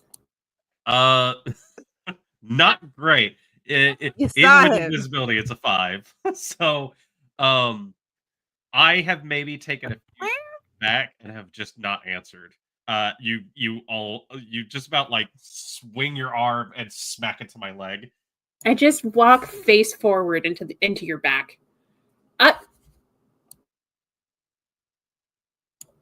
Hello. Are you okay? He went back to the cart. I took him back to the cart. He's not around anymore. What's wrong? I know it was a little off-putting the way he was talking, but I think he's just a codger. I don't know who that guy is. I don't know what he's heard. There's no way he could have heard anything good. What do you mean? We have literally just left Fanlin. It's been maybe max 4 days. He's lying. There's no way word could have gotten out and like spread that fast. Oh, he said he just came from Phandalin. Maybe they were talking about us. He said he was going to Phandalin. The opposite direction. Okay, so maybe he's not who he says he is. That doesn't automatically make him evil. Doesn't automatically make him evil, but it automatically doesn't mean he's heard anything good. I don't trust him. Okay, we don't trust, but we can at least sleep through the night and then go our separate ways in the morning. We can take watch. I don't like the way he was looking at me. It was odd. It's like he could see something we couldn't see. I don't know. I guess in my back of my head, I thought maybe he was an old adventurer or secretly a dragon or something. I don't know. I don't know. I don't think so. That's nope. No. Okay, hey, I trust your instinct, okay? I trust you. Let's head back, and we'll just be very careful for the rest of the night, okay?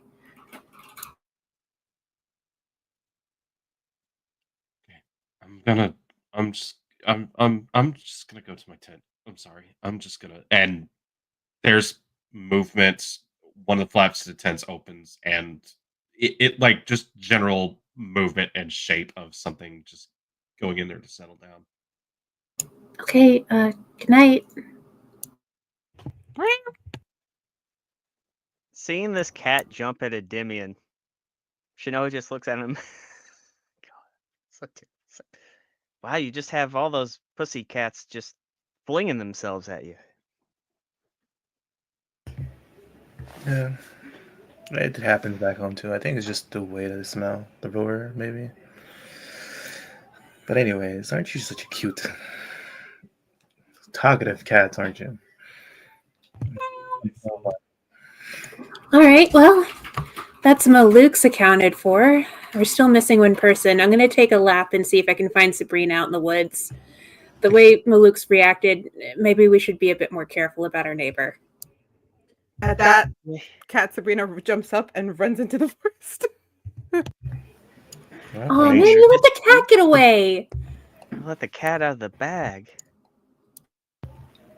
It probably lives around here and bothers the travelers or something.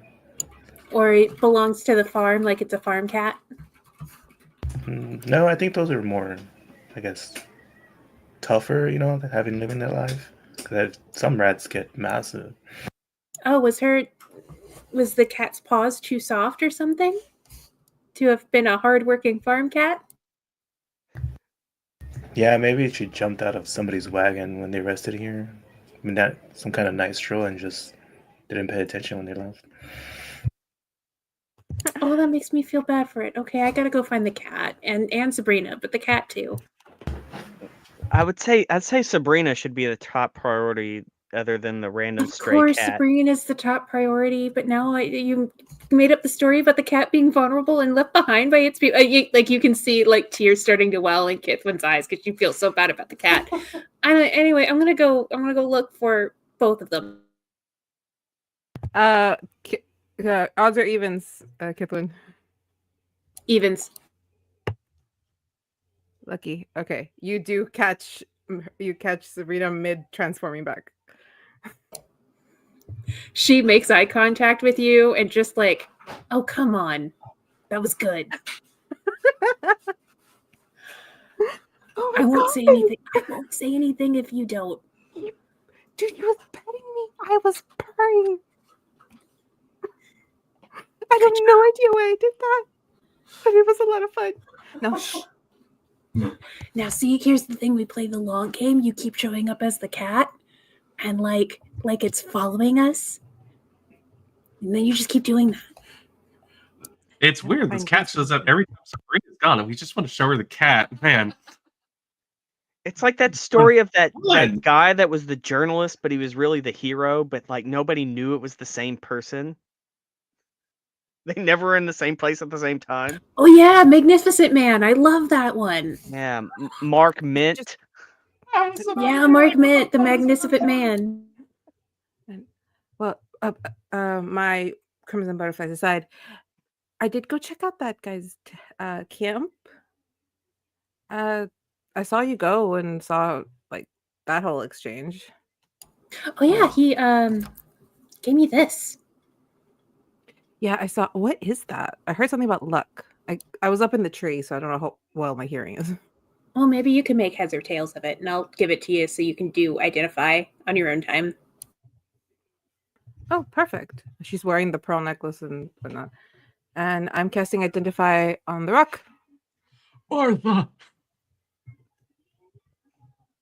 Ortha? Martha. Martha. Miss Kithwin, you can add a lodestone to your inventory. A lodestone? Luckstone? Yes. A luckstone. Sorry, I thought in Mario Party there's something called a lodestone. It just takes up an inventory space. A luckstone. That's awesome. I'm sorry, a luckstone. No, Yeah. he said lodestone. I'm like, oh, okay. I was like, lodestone. Okay. So he just handed you a huge ass bar of something Here's to a- sharpen daggers. Sorry, hey, So is that do like you a hear the words that are coming out of my mouth? yeah, but like, man, say it the right way. So it's a stone of good Yeah. luck, I take it? That's Yeah, correct. so I handed back like it's a good luck stone. I guess he was telling the truth about that too. I don't know. Maybe we're all just a little on edge. Yeah, I think he invited us over for some jerky for breakfast. It might be good to be polite in the morning, but Luke's had a bad reaction to how he was talking to him. It's like he saw or knew something about him. I don't know. It said it. I don't know. Luke's kind of had like a panic response to it. I think it has to do with like whatever he's not telling us, and Well, I mean, Malux has always kind of had a panicky side. Though to be fair, I haven't seen it in a bit. He seemed to be pretty in control lately. Maybe the weight of having to be in control just kind of hit. maybe. I think. Well, okay. What exactly is it that the guy said that set him off? Because all I saw was him sit down. He just kept referring to him as special, but in like a I know something you don't know way. Do you think he knows About his all mom? of us. Oh, he also said something weird about all of us having adventurer's blood. I don't know if that was just like a throwaway, like you've got adventurer's blood in you, or if it was like a lineage thing. But let's just say he was saying things in that sort of knowing old person way that just sometimes came off as, well, when you meet someone who knows you but you don't know them, that sort of like power they have over you because they know more than you know. And for some reason they're always cryptic and vague about the things that they know, like they want you to guess, which feels fishy. But honestly, I mean, I didn't exactly do a read on him, but he didn't do anything harmful. For now. I don't know. Well, he gave me a present. It's nice. It is a genuine luckstone. I don't know. Well, that's freaking cool. Nothing bad happened, and if Malux got angry, I'm sure he'll talk to you when he can. Or talk to somebody. Someone. If it's not me, fine. Someone. I'm getting real worried. Well, I do really think that it's just us being out here and, the things we've seen. It's just, it weighs on us a bit more than we're going to say. A lot more than he's going to say. Or they're going to say. But what if we just stop asking, are you fine? Are you okay? What if we just asked outright? I mean, just because the adults handle everything with, vague, cryptic messages or passive aggressive comments doesn't mean we have to. Why don't you just call him out? Like, you have been moody and gloomy and rude. You have been very volatile, very aggressive. This isn't something that I know about you. This isn't something that I've ever seen you be or react in a way, or you have been reacting in a way that is somewhat frightening to me. I would like to know if you need help, if there's something wrong, because at the end of the day, look. I know that my screaming at you guys and running in with the ghoul, that could have gotten us all killed. And don't think that doesn't weigh heavy, because it does. And I know that I still have this need to make it up to you guys, to apologize for what I did. You But don't have to make up anything to us. I do. I nearly got us killed by being stupid and petty and jealous. And I don't want that weight on anybody else. And maybe that's just the way to approach it. Just sometimes using the kid gloves, it does us more harm than good, because we're not kids. We're young, but we're not kids. Yeah, And maybe you're right. maybe I should use the same tactic with Endymion, but I don't think it would help me at all. I think you're going to have to hit him over the head with a hammer. My boy has not taken a single clue, or if he has not reacted at all. I think he is reacting. I think he does understand. I just think he's enjoying this a little bit. And oh, that's not good. I don't know. I mean, I'm enjoying it too, just not in the same way that he is. All right. I don't know. That's not the point. The point is, looks is acting a little funny. It's causing you stress, and you need to talk to him about it. And I will. I'm gonna give him some time though, because that was a pretty big freak out. I'm gonna give him some space and some time, and then I don't know. Maybe after we get back home, I'll find some time when we're in more familiar settings to talk to him about it. Take him to the treehouse.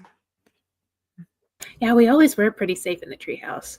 It is our safe space, away from our parents. So, right, let's head back. Perfect timing. Are you guys going to set up something for the evening? If you are, raise your hands. Just watch. Sure. Anything else you want to happen overnight? Going once? Going twice? Wow, it's uneventful as the morning and day breaks. A very rather chilly morning. Not freezing, but near it. Looking around your small fire, you do have enough wood probably to get something going. There is a small bag or satchel that has been left either just on the stump that Kithwin was on, or the person who was last at watch. On that small satchel, when open, has a few pieces of axe beak jerky in it. The last person in line, unless they want to change this, saw Cornel just prior to daybreak, and basically he's left already with his mule. As he passed by, he gave a little wave to whomever that was. At the end shift, gave a little snap. Let's go, Ginger. That little mule kind of picked up her little feet and safe travels. Dog and him just sitting in the chair or in the front seat, meandering on. Other than that, you guys are kind of left to your own affairs in the morning. What I will offer you is this, because you know how much I love travel. If you would like, I was told that you guys would either want to be in, near, or close to Flood Blessed, whether that is actually you all being at the treehouse, that can happen. If you want to be 100 feet away from Flood Blessed, that can happen. You tell me where you want to be, and I'll tell you what you see. I vote treehouse. Treehouse works. Yeah, the clubhouse. Okay. So after about, well, let me also clarify this as well. It has been almost 3 weeks since you guys have been gone. 5 to 6 days of travel each way. Remember that. And at least another 5 days at least, if not a little bit more, within your gallivanting around and having fun in the days that you did stay in Vandelver.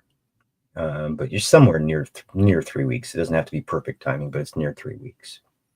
Let's see. We're going to put you guys in the treehouse. It is less than a mile away. I will tell you that upon reaching the treehouse, Malukes, give me a perception check. What time of the day would you like to reach the treehouse at? Is that a general question to everyone, or You guys, you can make the decision for everyone if you'd like. Doesn't bother me. I believe in you. I trust. 10? At night or in the morning?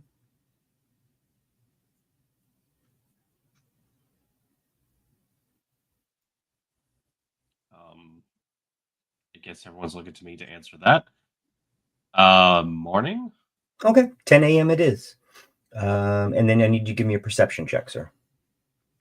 My perception check was a 10. Okay. Oh, I thought you said 10 as far as 10 a.m. No, that was the roll. We'll go with it.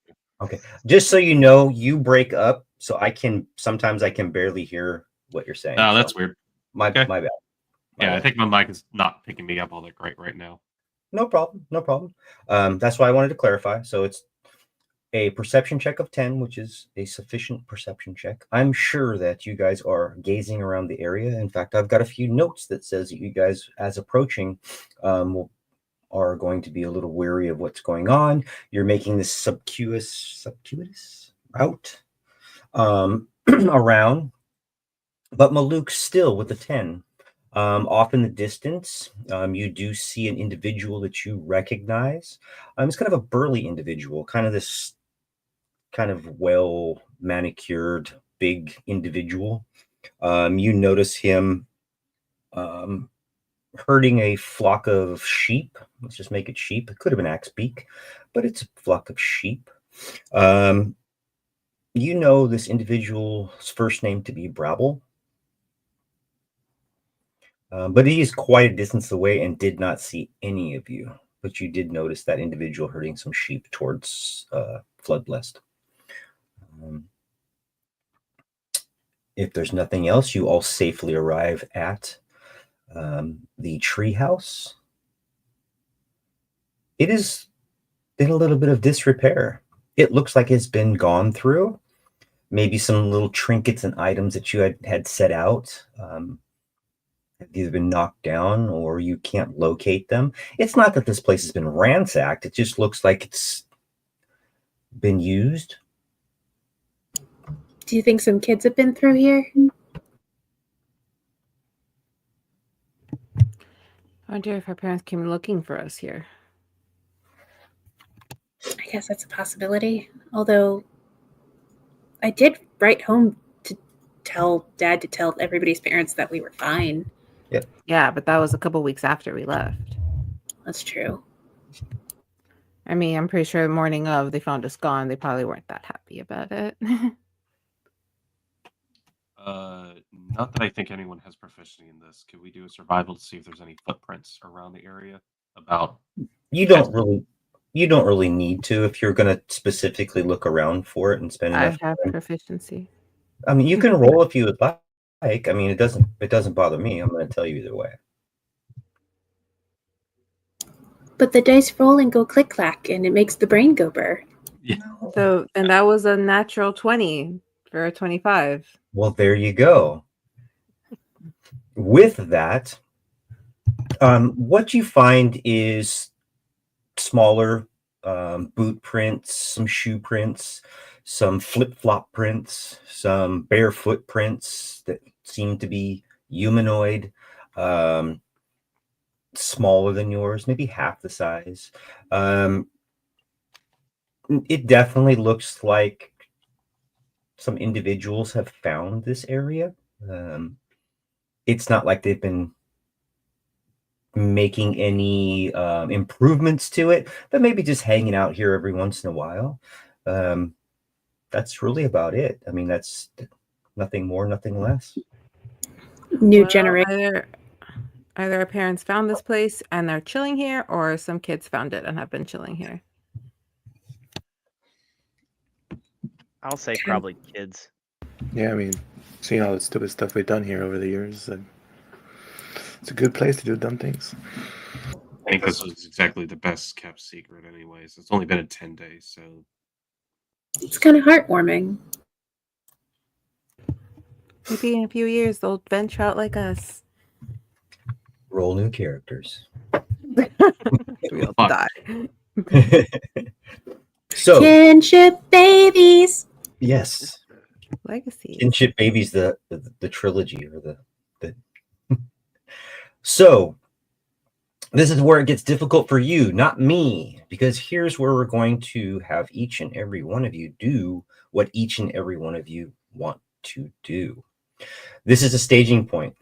Whether or not you guys need to want to go into town individually, whether you want to sneak into town, whether you want to send Andy into town, whether you want to send Shanoa into town, whether you want to throw rocks at people, whether you want to turn into squirrels and go into town.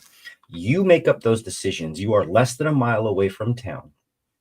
You are quite comfortable in this little area that you've used for years as a little hideaway. Seems that it has been found, but nonetheless, 5-10 minutes, you got it cleaned up and ready to go. It looks beautiful. Here's where this whole Floodblessed journey begins for you all. How would you like to proceed? Okay, I do have something. Sabrina would kind of be grabbing a smaller bag to put on her, and she'd walk over to Maluk's. Hey, this is a little awkward, but is there anything you could do to like make what I'm wearing just a teensy bit more presentable? I'm a little tattered. Oh, yeah, I have your permission. You do. Okay. And just putting his mind to something, prestidigitation, all like herself clean. If there's any, I'm not saying there's odors on you, but just in case there's anything foul that you happen to grace by, mending just to fix up your clothes. I don't have that issue because my mom's got me something special. So I'm just like, yeah, I can do this. This is what my moms do. So I'd spend like the next few minutes just touching you up and making you look more than presentable. The bippity boppity boo spell. Montage song. All right, once it's on, thank you so much. It actually does look, as I'm doing this mending spell, it almost looks like it's just a weird, like, he doesn't have the tools for it, but it looks like he actually is kind of like going through the motions of like, okay, and then I would just sew this together, and you just see the cloth kind of just fuse back. Thing itself. Thank you. Okay. I've never been one to wait for things to find me, and I'm just gonna go do this. Andy, I know that I probably thought I was gonna go with you your mom, but I will if you wait for me. If not, tell me about it. But I have to go talk to my mom. So you're going straight to town? Yeah. I won't tell anyone anything about us. I'm gonna try to keep a low profile when I get there, but I am trying to make it to the apothecary. Okay. Anybody else going straight to town? I'm gonna go talk to my dad. Kirsten? And it's not going to make any sense to be stealthy for me as the barmaid in town. People are going to know it's me immediately.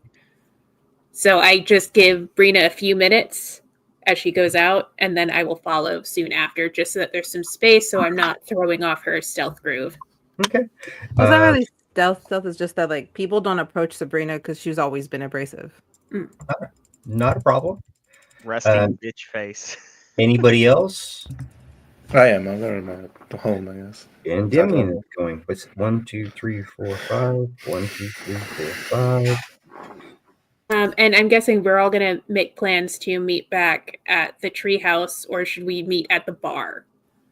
Treehouse. I say treehouse. Treehouse. Or Okay. you want to meet near and then come here together, or you guys want to individually walk the mile here? Say individually walk the mile. So you guys are Yeah. individually all taking off. Yes, we're gonna go out individually, and then I guess at the end of the day or whatever it is, we all meet back here as soon as we can. And if you guys want to be overnight, stay overnight at the treehouse and do this first thing in the morning, or if you wanted to do it in the middle of the night, I will individually ask you those questions. But Malukes and Shinoa, will you be going as well? I could have Not sworn right it was 10 away. a.m. Not right away. Well, it was. I'm just saying if you wanted to stay, Okay. like if you, or you just tell me when you want to go. Because sometimes maybe Indy would like to go at nighttime. I don't know. I'm just asking. But I'll get to those individual questions here in a second. Shinoa's going to stay behind. I know what you're doing, actually. Is that what you want to go do, Shinoa? Yeah, but I don't want to go straight there. Okay. And then Malukes, I have an understanding of what you want to do. Malukes looks to the others and says, I'm gonna have to say hi to my mom's, but I'm gonna need a moment to get myself together. I am blue now. So Right. I'm just gonna need a moment to myself, guys. I'm gonna be here for a bit or something. Okay. Say hi to your moms for me when you see them. Yeah, I'll come see you guys at some point. Did you still want me to try to help you, or do you got it? I did, but yeah, if you want to deal with the blue situation, I think I'll be okay. If not, I'll come find you, okay? All right. Yeah, give me an hour or two, maybe. I don't know. Okay. So keep in mind, you guys are less than a mile away from town. Sabrina, other than kind of wanting to be nonchalant about getting to town, is there anything else I should know before you reach town? My familiar is with me. Tara is in my bag. She's not being like super stealthy. She's just kind of walking through and just not minding her business kind of thing. Other than that, nope. Just she's gonna go confront her mom. Okay. So I'm assuming this is still in the daytime, not at night. Okay. Oh, yeah, it's So during the day. as you're making your way towards town is very visible at this point. The river, you can see the river. Might even hear some goings on at the river, the shore. Definitely picking up sounds of individuals making their way either out of town to their farms, to whatever agricultural needs they need to do. Just kind of the hustle and bustle of the day going on. In the middle of the road, just outside of what we will call a boundary to town, you see a very familiar woman. Rather tall, kind of elven woman. You recognize her as your mother. About 100 feet away, you're definitely seeing this individual. Stern look on her face, staring straight at you. Well, I was hoping to surprise you, but so much for that. Hi, Mom. Surprise indeed, little one. Well, I'm here. I'm back. I'm perfectly fine. So I heard you were perfectly fine. Nonetheless, come with me. I was already headed that way, so sure. Don't backtalk me.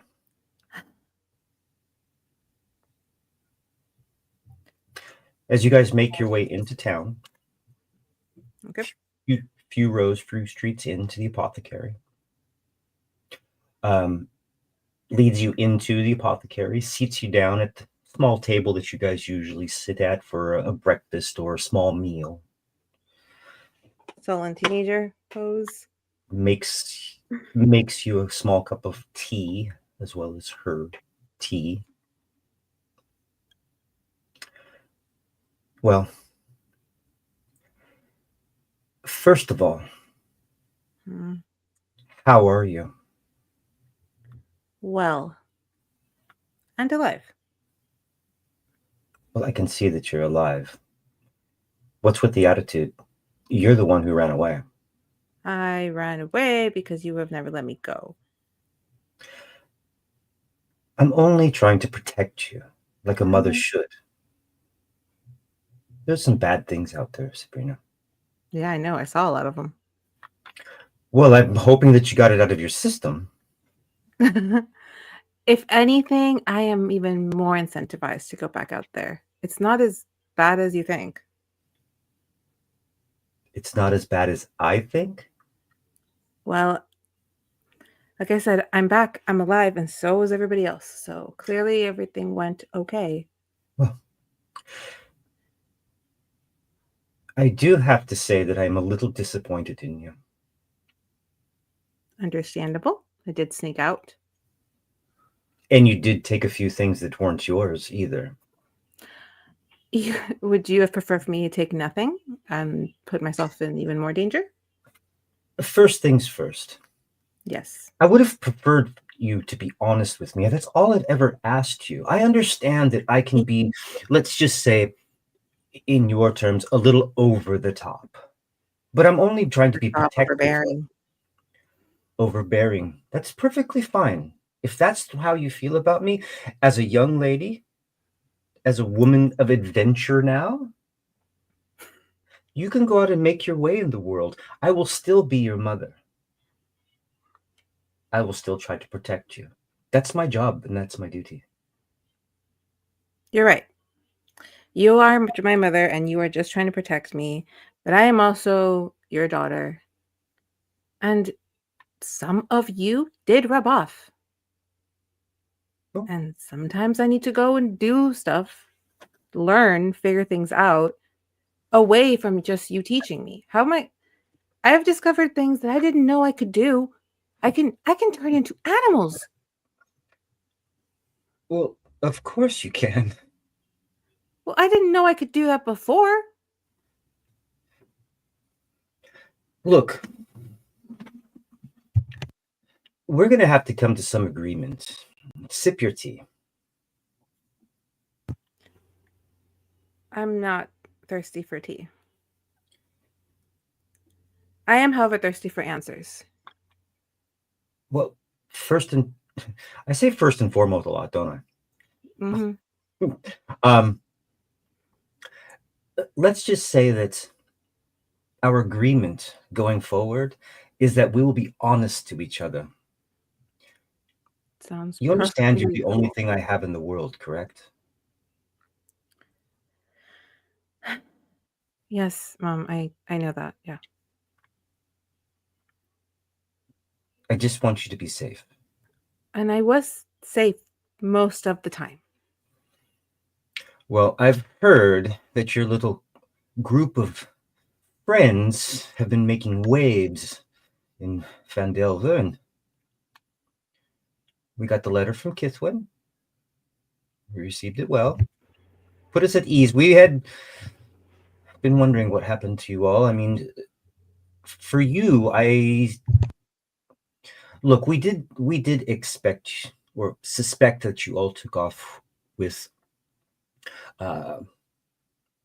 Gundren Rockseeker, that wild boy and sister. Yeah, there was some issues.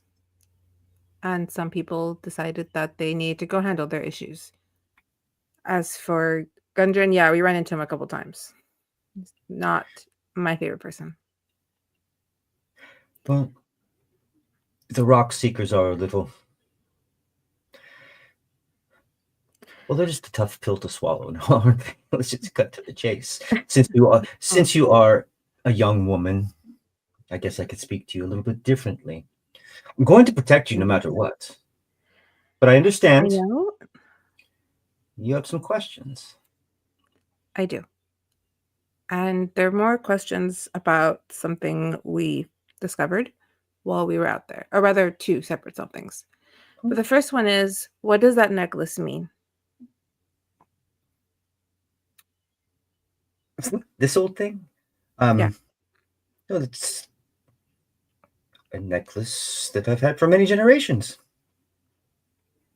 Passed down. Okay, It'll be great. passed So what to you does it someday. mean? But what does it mean? The symbol. What does the symbol represent? Well, it's the night sky, a druidic form that represents the constellations in which we all live under. And is it the symbol of some kind of group or club? Oh, or no. Can't be. Well, that's interesting because I saw it again. And? Well, unfortunately, I wasn't able to get much information about it, but it had something to do with Kithwen and her mom.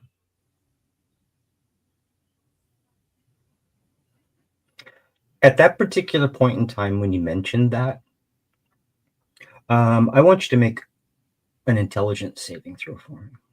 God damn it.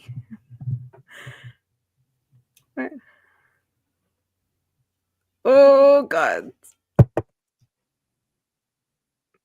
You fuckers. You fuck. 10. Damn it. Okay, 10. 10's a good roll.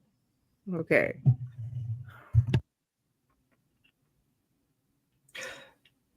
Since I'm being honest with you,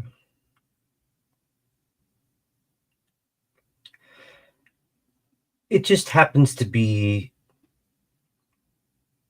well, it's an emblem of my connection to a group of individuals in the wizarding world, but they don't know Harry.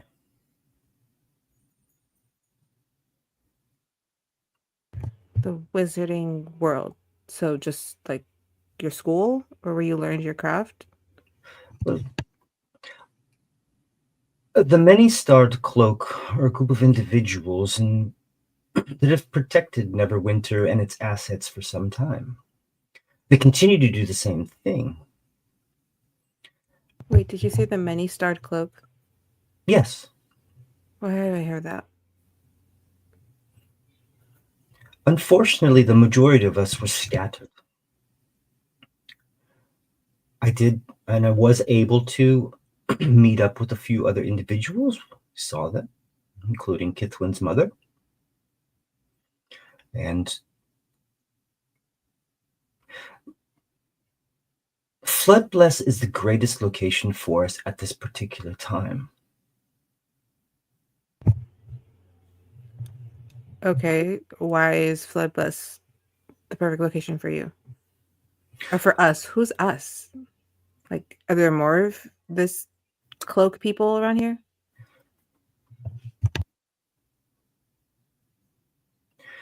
Yes. There are actually quite a few individuals who, well, we try to maintain some order and some level of security for those individuals who do not believe that Neverwinter should be in place. Excuse me, Neverember should be in place. We're close enough to be able to affect what we need to. We're downriver, so we can procure commerce if we need to, or infiltrate and do some things. Wait. So your friends, which is probably just another word for cult, all or a good chunk exist here because it's the best place to affect something. What are we trying to affect? And Cold. also, Well, I don't know what to call it, Mom. You're telling me that you're a part of some cloak and dagger thing. It has something to do with Kithwin's mom, who, by the way, is Ada's staff.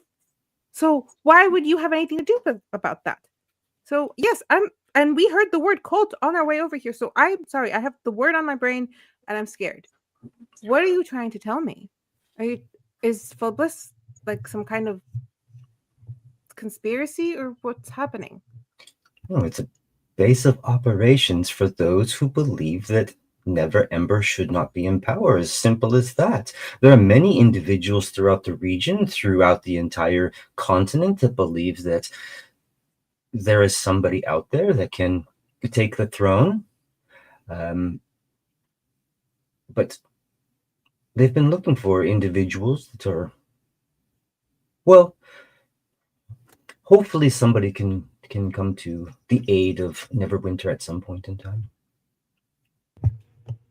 You guys are looking for people to handle Never Ember. Of course. Interesting. Real quickly, on to my other question. What is wrong with Enjamien's mom? Well, nothing as of yet. Why? She's been sick for years. What do you mean nothing as of yet? We found a potion to help her, and I hope it helps her. But it wasn't a grand cure. And a potion you probably could have made yourself, so why didn't you? Because a portion of what she was going through, she had to go through. A portion of what afflicted her needed to, let's just say, run its course. And unfortunately, it took a long time, and we were able to, well, at least we were able to at least stop some of the processes. Let's put it that way. So you're not telling me that you let her suffer because she had to suffer. We all suffer, dear. That's something that growing up you should know. Something I've tried to protect you from. That is something that you may not understand right now. No, I don't understand. Understand. Many people. I'm not going to have to understand this. If you can avoid someone suffering, why wouldn't you? Sometimes it takes the suffering of others for a succession to manifest itself. I don't have any way of affecting those things. Neither do you. I refuse to accept that. There's always something we can do. I'm supposed to turn a blind eye? Is that what you're telling me? No, I just want to know why you would let my friend's mother stay in that state if you had a way of curing her. That's all I'm asking. That's what I need to know, because he's about to go and give her a potion to cure her. Very well. You do understand that sometimes people do things or afflicted by things and they want to see the outcome of those things themselves. Here, let me say this.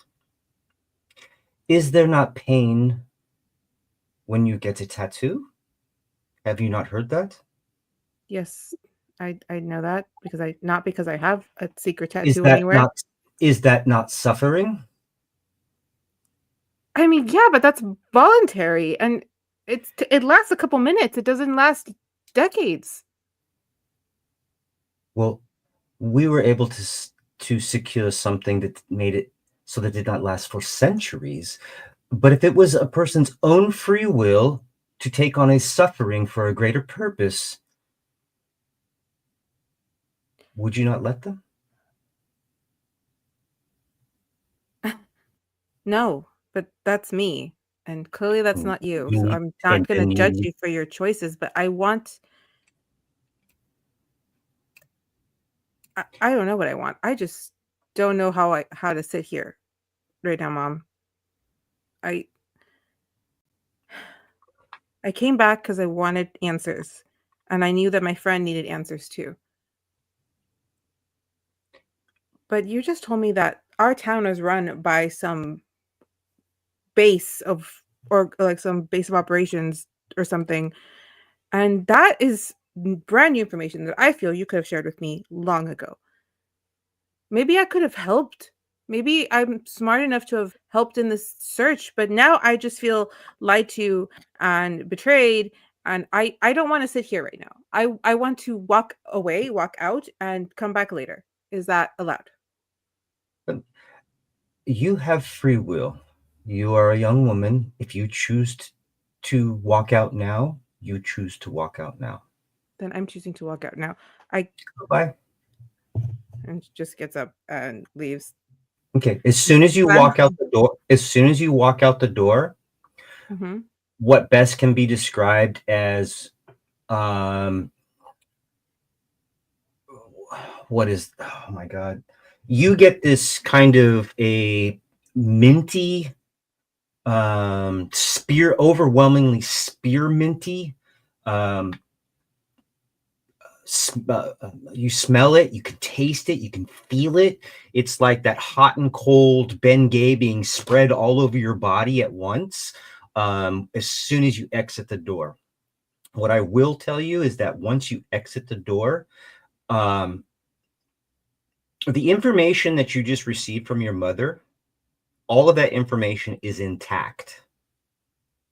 The only things that you cannot utter from this point forward are anything to do with the many-starred cloak as an entity. That portion of it, you'd have no idea what she said. But the rest of it, like talking about Endymion's mom and things like that, those are all memories that you still capture. But anything specific to the many-starred cloak, you have no memory of that anymore. Damn. All right. Sounds good. Well, she would kind of just be like, I have to find Endymion. And she'd kind of head towards Endymion's, or his house, where she remembers his house being. Okay. I'm going to skip to Kithwin real quick. This is fucked up. Miss Kithwin, how are you making it to town? I'm just walking, not a care in the world. Everything's fine. I'm home. There's definitely not a cult here. Definitely no cults here. No. She's walking with determination, trying to psych herself up to go talk to her dad. She's still keeping like a pleasant face in case she runs into anyone on the way. And but you just do. kind of walking in. Yeah. You actually start seeing people, and they're like, "Oh my God!" Pointing. There's Kithwin. Hey, Kithwin. Hi. I'm overwhelmed, kind of by you're just back. Where's everybody else? I mean, they're just hollering at you. Oh, everyone's back for the most part. We're all making our way back in. I just wanted to go see my dad real quick. Make sure, let him know I'm back. People are just waving to you. Hi.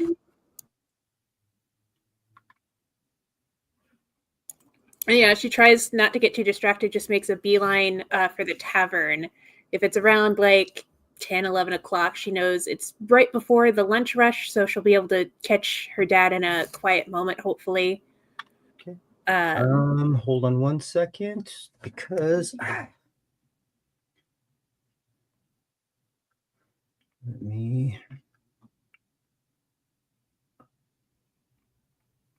need this up. Awesome. Go to the bottom of the awesomeness.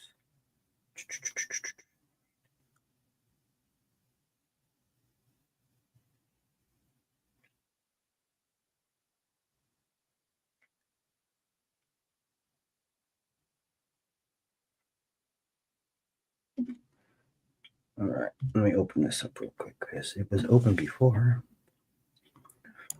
No worries. While you're opening that, I'll go ahead and fill the space. So before she gets to the tavern, when she has a moment to herself, she will kind of like take the staff off her back, hold it in front of her, and just be like, okay. Last chance to say anything to me, Mom, before I go in and talk to Dad. Sorry. I'd love to be able to say yes and answer, but there's nothing. No vibes, not even the breeze blowing the ribbons one way or another. I'm sorry. You were far more. I remember you being way more talkative. And I'll put the staff back on my back. Stop being a stick in the mud. Just take a deep breath and push open the door to open to the cavern. Or the tavern, not the cavern. The rankled boar. The rankled boar. As you're actually going up the steps, people are actually just a couple individuals are actually walking in there with you. And they're like, just kind of that, not really trying to hoist you onto their shoulders kind of a thing, but kind of still that like, Kitwin's back. And as soon as you walk in at the bar, almost in this just theatrical, jaw-dropping moment, your father drops whatever's in his hands and comes running to you, and is about to just give you a giant hug. Oh no, at that moment when she sees how happy he is to see her, just any of that tension, any of that bad, all of the anxiety and stuff that she built up in her mind about her dad and who he is just goes away. And she just gives him a hug back. Small I missed tear. you. I've missed you so much. Thank Is you there for a place? that did ease my mind a bit, but being with your friends. But still, what an adventure you must have had. We've been hearing about tales about what you've been doing. What's been going on? Oh, my Kitwin, and just is holding on to you. Dad, is there a place where we can go and talk about stuff? Of course. Where typically everyone would know your name. Emotions over. There's always been a small, let's say, area in the back room. You guys to hang out.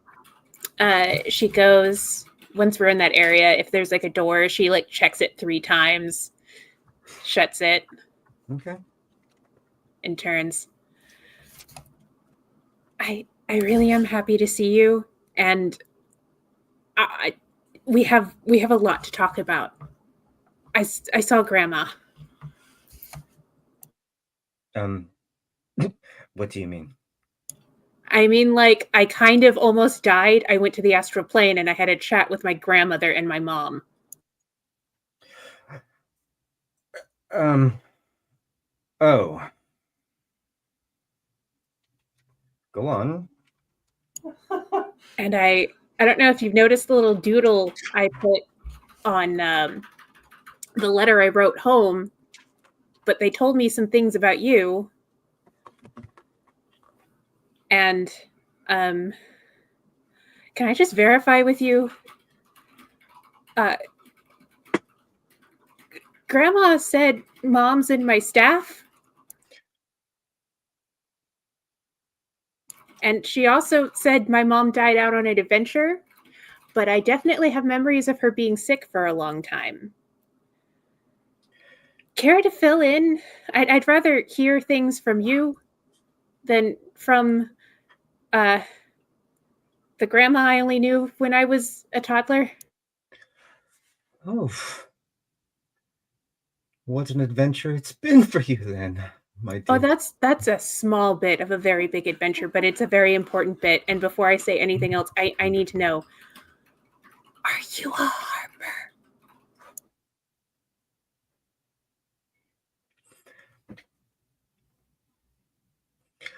And underneath his shirt, like inside of his shirt, he pulls out a small stone. And he puts this small stone on the table. Utters something. Small warble comes from the stone. We can talk freely now. Okay, Yes. cool. Because you playing like you didn't know what I was talking about was making me a little nervous that maybe you had some mind altering things happen. No. No. Did I?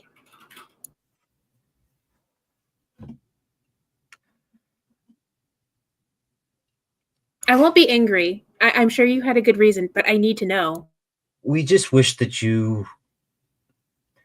we wanted the fondest of memories in your mind of your mother. It's a beautiful woman, a lovely woman, a little rambunctious. We just didn't. We felt it was an easier way for her to.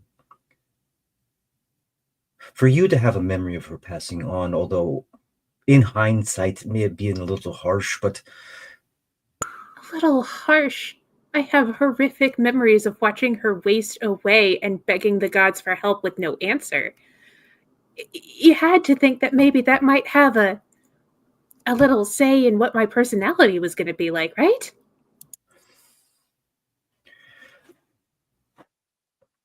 So those aren't real. She is part of what your grandmother had been doing and others had been doing. They didn't perfect it. Keeping people safe in the manner in which they were keeping them safe wasn't always perfected, and it didn't always work exactly the way they intended it to. And although at the end your mother was kept alive for quite some time while they were trying to figure out how to further her existence within the material plane,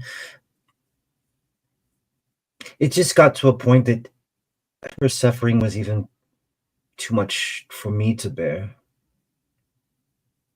And we had to let her go. Did she suffer? She may have suffered. Then I apologize for that. But I've loved you, and I've kept you safe. Oh, I never questioned that. I kind of wish I knew sooner. Finding out via having almost died through not you, it was a little rough. I'm not going to lie.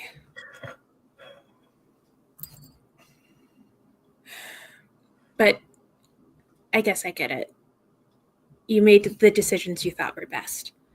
Well,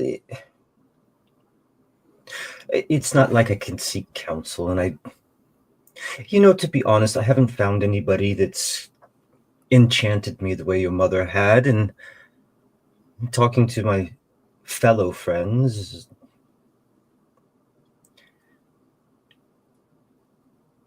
I didn't know what to do. I did have a really nice childhood, so thank you. So what am I supposed to do with it now? I mean, Grandma said pretty much if I die out there, the same thing happens to me, and it just keeps getting passed on. From the best I can recollect and understanding what's going on is that you your soul or your body is sustained in another plane astrally, and that the more you use it, the weaker it gets. And that's the point in which we got with your mother, that because of she loved to fight. she loved her adventuring before I had to settle down and come to Floodblessed. She kind of used those she used it up a little bit too fast, let's just say. Maybe she didn't have a very good chance at the end of fully recovering. They tried. They did whatever they could, but yes, Are there any? Is this something we can? Is it like a curse? Can we cure it? Well, it's not a curse. There's not really a cure for it. don't know why you'd not want this gift. It is a gift. Her suffering was only because she had used it so many times, and maybe my selfishness, her mother's selfishness. We wanted to keep her alive a little bit longer. Maybe we could figure out, or she could figure out how to extend her life even a little bit more. That's where that came in. That's not to say that you are going to suffer such, but Okay. There's one other thing I wanted to ask about. Grandma mentioned, what was it? Something about stars? something A about covenant of stars, a circle of stars. It was like a group of wizards that Grandma belonged to. the many-starred cloak. Yes, that's it. The many-starred cloak. Well, I remembered Shanoa's mom also had a necklace like that. Are there more people in Floodless like that? Well, I don't know if Shanoa's mom ever had one, but I know that Sabrina's mom did. Oh, sorry. Yes, Sabrina. My bad. Misspoke. Yes, Sabrina's mom had that. Are there more people like that here? Well, there are quite a few. I mean, there are quite a few in number in Neverwinter now, but there are a few that are in exile. And those exiled individuals, we prefer to keep them safe. Okay. This is a lot. This is heavy. I mean, the town I grew up in just isn't the town I grew up in, you know what I mean? Oh, it's still the same town. There keeps being secrets unfolded from it, though. Was there a specific reason you guys chose Floodblast? Its proximity to Neverwinter. It gave us some.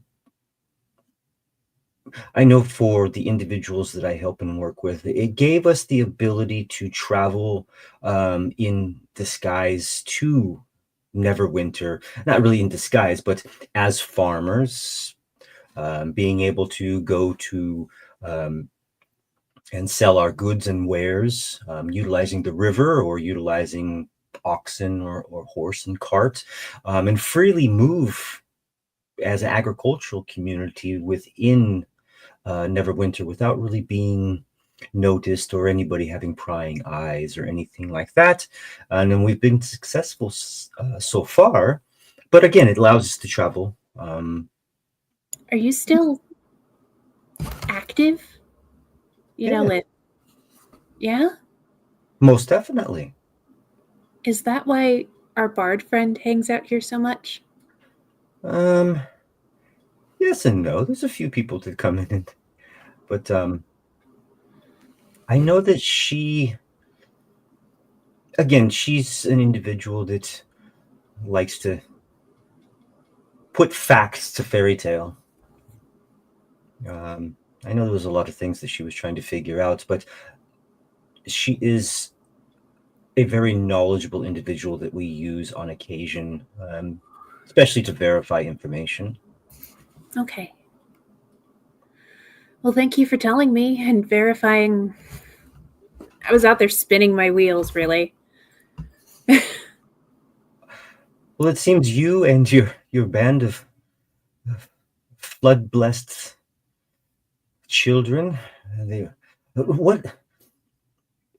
would seem that what were you?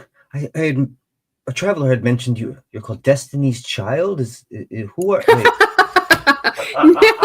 No, we don't have a name yet. I've never heard of Destiny's Child. Is that what people are calling us? Oh God, I hope not. The family of Floodblessed, the Floodblessed 5. We are going to. I gotta go answer the door. There's lawyers. I will. Delicious. You know what? I'll have to get with the rest of the guys and see if we can call ourselves something spiffy. Well, I figured the right name would pop up when the time came. Well, I know that there has been some emphasis on individuals coming back, and again, we've heard some tales of what you've been doing. It seems that you've been doing quite well for yourselves, and then with your letter, kind of qualified all of that for me. It's just, I guess, some of your friends left without telling anybody, and kind of put us up in a little bit of a Tizzy? some people out. Yeah. I mean, I didn't know until we were on the road, but yeah. But we're back now. And is it weird? I kind of want to get back out on the road. I mean, I want to spend some time with you, of course, and spend some time in town. But we made a promise to this lady that we would go help her get something out of Thunder Tree, and I like being out there, Dad. You have I your like helping people. You have your mother's adventurous spirit, and your grandmother instilled within you, your mother, maybe a little bit of me as well, and who I am, that wanting to help individuals and help people. It's a good thing to have. We need a little bit of it. And I can always come home, right? I won't change your room into an athletics center if that's what you ask. How are things going with the new barmaid, by the way? Things running okay? I had to fire her. It seems that she was plying her wares upstairs after hours. I mean, I don't want to shame sex work. I mean, it's a legit form, but you kind of have to be like, you got to get consent from the person who's the proprietor of the establishment before, you get into doing that. Well, I don't partake of those types of places, but I don't, as you, put shame on individuals. I just didn't want it in my tavern. That's fair. That's totally fair. In which I wanted it to be. I heard that they are opening a Busty Hippo down the block, and that the mayor and others are protesting immensely. So it could be good for, I mean, I probably I'm not lining up for a job there, but like some people, if they like it, it brings in some economy, and as long as it's not like a cover for like a den of cultists or something. Well, if there was anything like that going on in Flood Bliss, I would know. Well, I guess all those acquaintances I made while we were traveling around selling stuff, I should probably remember. Are all of them in on the whole thing too? The individuals outside of the town? Yeah, like our friend in Phandalin. Like, are those business connections or are those business connections? Those specifically, those individuals are more business connections that I lean on to do other things, but he is not a Harper. Although, how does one become a Harper? Maybe I do want to follow in the family footsteps, huh? Well, if you make your way back to Phandelver, I can give you the information and the exact person that you want to contact to be able to become one. And I'll give you a letter of recommendation. You know what? Yeah, I like the option. I like having the option, Dad. I will send you that. I don't have the Phandelver stuff pulled up, but I can definitely send you that. Fantastic. That'll be on the possible to-do list. We've been talking a while. I should probably check on and make sure everybody else is doing okay. But thanks, Dad. Well, are you going to have dinner here tonight? Oh, absolutely. I'm not running off immediately. The player who's playing me feels like we've been talking a long time, and maybe we should give somebody else a chance. Not a problem. Let's see.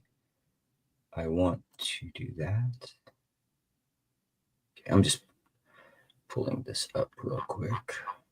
So let's So, are you going to exit that room, Kithwin?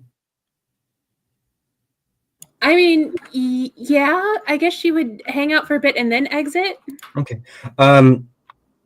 So there is a new barmaid, and her name is Holda. She is a dwarf.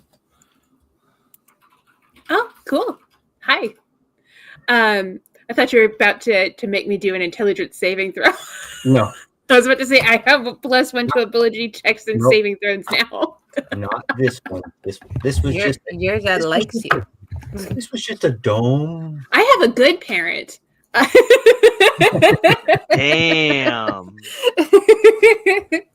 I have a mom who is a wizard. I who is I very pray my good at what parents she are does, and innocent. I am her daughter. So, with that being said, Mr. Endymion, is it okay if we go over just a little bit, guys? I'm okay with that. I'm Okay, okay with I'm it. good. Just a tiny bit. Okay. Mr. Endymion, how are you making it into town? Just for nostalgia, probably like on the easy rooftops. I know how to get there. Okay.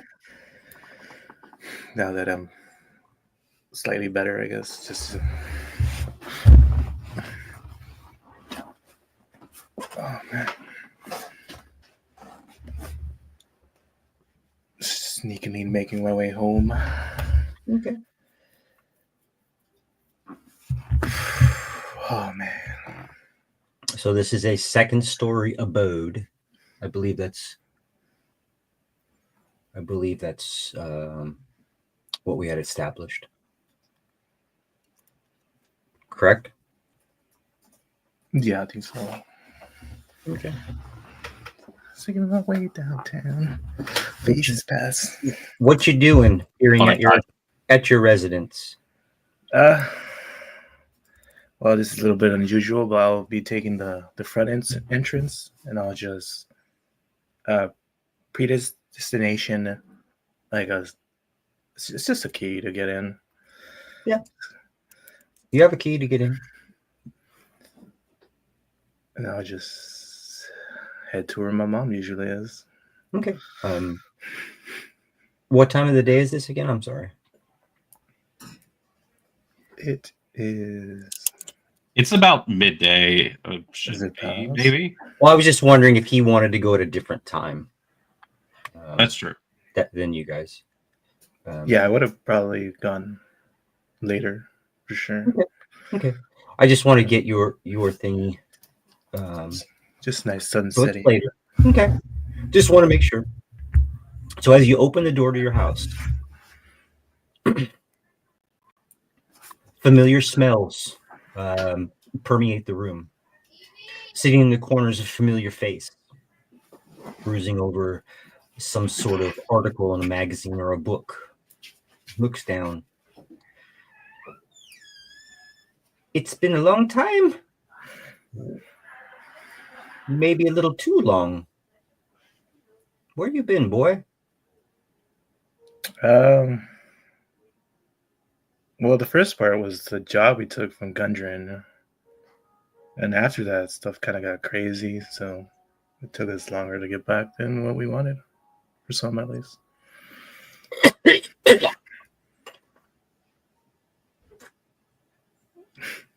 What?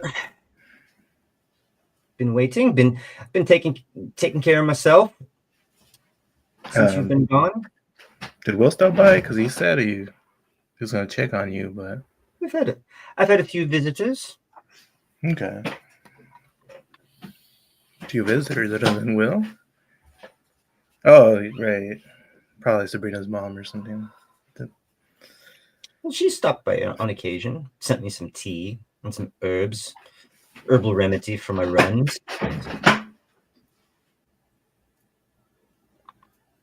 Okay. Well, I mean, hopefully that'll be, I guess, the end of it. I don't know. It's kind of weird. It's like I don't know, have something be hopeful again. But well, when we were out adventuring, I did find a potion that can help you. No, so you won't. If it can help me, what you standing there in the doorway for, boy? Sorry, it's just I get scared sometimes. But here, I'll just rifle through my things and just hand it to her. Is that the greater restoration? Yes. Bottoms up. And you see her drinking it.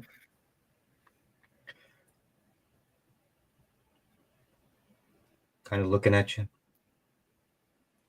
Is something supposed to happen? Kind of a little shiver. No, I was just quickly told that it would cure your illness, but I guess it'd be up to you if you feel like you used to before you got sick, I guess. I don't know if I feel any different. No. I don't got the hacking. Well, that's good. That's one improvement. You don't have to worry about it anymore. My joints feel better. Oh, that's great, because it was awfully cold the other night. Hopefully it didn't bother you that much. Boy, why are you not so expressive? What's wrong? What's truly wrong? I know that it's been a hard time taking care of me. But why are you like this now, boy? It's just there's been so many things having to happen. We probably heard some about it since even that old guy we ran into knew about it. All these rumors going around what we're up to. Yeah, I mean, there's plenty of people been talking to me. I've heard some rumors that you all been doing good. I got some information. It was from Kithwin's pop that you all been doing some good things down south. Take care of yourself. He did have to loan me a few coin though. I just want to let you know. Oh, that's fine. I could probably pay him if it wasn't too crazy, since we did run into some coin. So that's not much of an issue, hopefully. It's just rent's due. Of course. But I know it's been hard. Yeah, it's just all that death, and losing a friend and just feeling like you could have done better, but just sometimes I just feel like such a terrible friend when I just stand there and like I knew I had to say something, but so it just felt like I couldn't. The sergeant's gone. He was really mad, and he says, I'm sorry, it's been a busy couple of weeks. Do you feel like, boy, this is something you want to do, though?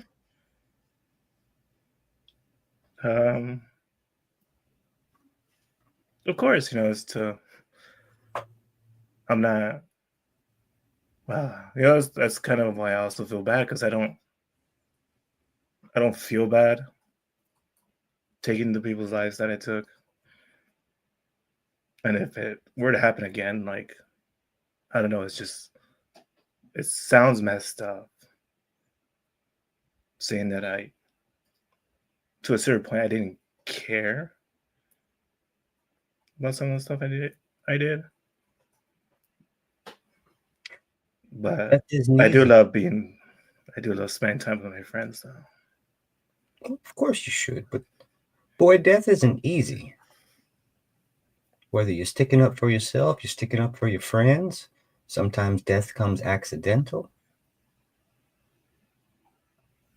Your father and I saw a lot of that. Yes, I would. Can only imagine seeing how Will told me what you guys were up to. To restore the proper family and hopes for the better and whatnot.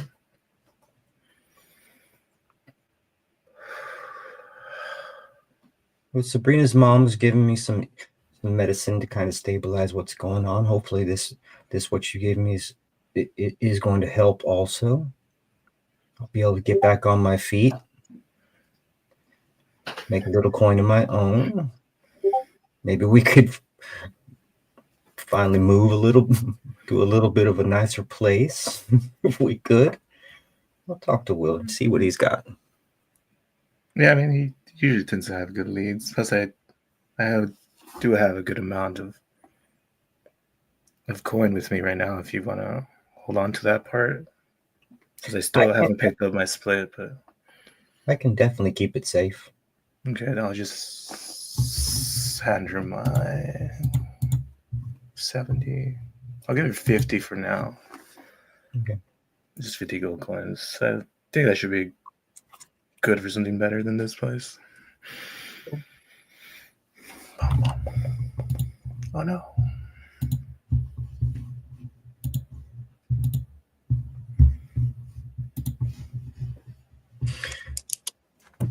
Anything else you want to ask her?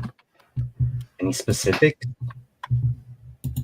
Yes. Well, since looks like it's helping you and you're able to speak better, I actually had some questions that you might have, rumors you would have accounted to, but because we did end up at the Wave Echo Cave, like the thing with the stories and the old forge and whatnot.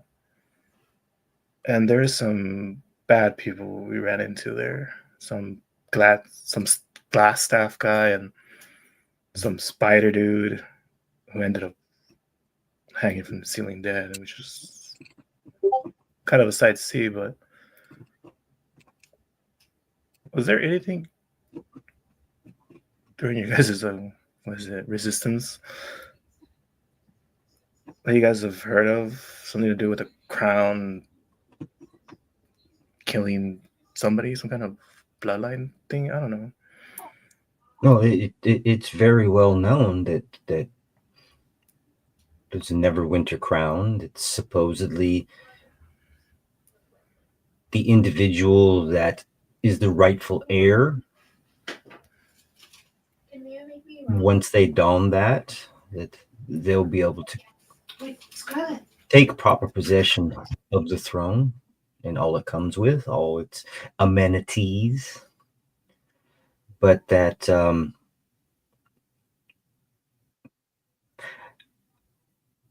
since I've been sick, I haven't been able to really be as helpful as I once was to those individuals. But it's just rumor now. Is this a rumor now? I don't know. It's just the whole adding up things that happen, because it's like, why want to forge for? Like, was there any other items to said family or anything that they would want?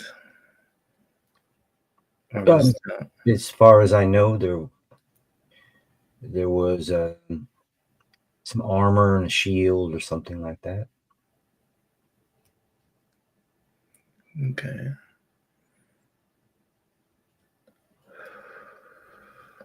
I'm sorry, just trying to put some pieces together, but it's like I can't. It's like, why would they want with it? Because Gundren was on his way, and Gundren mentioned that they were going to send more people regardless. So even if we hadn't gone and they'd taken over it, this is how long they would have held out anyways. Because you do need somebody to fix it, and it's not no small thing to gather.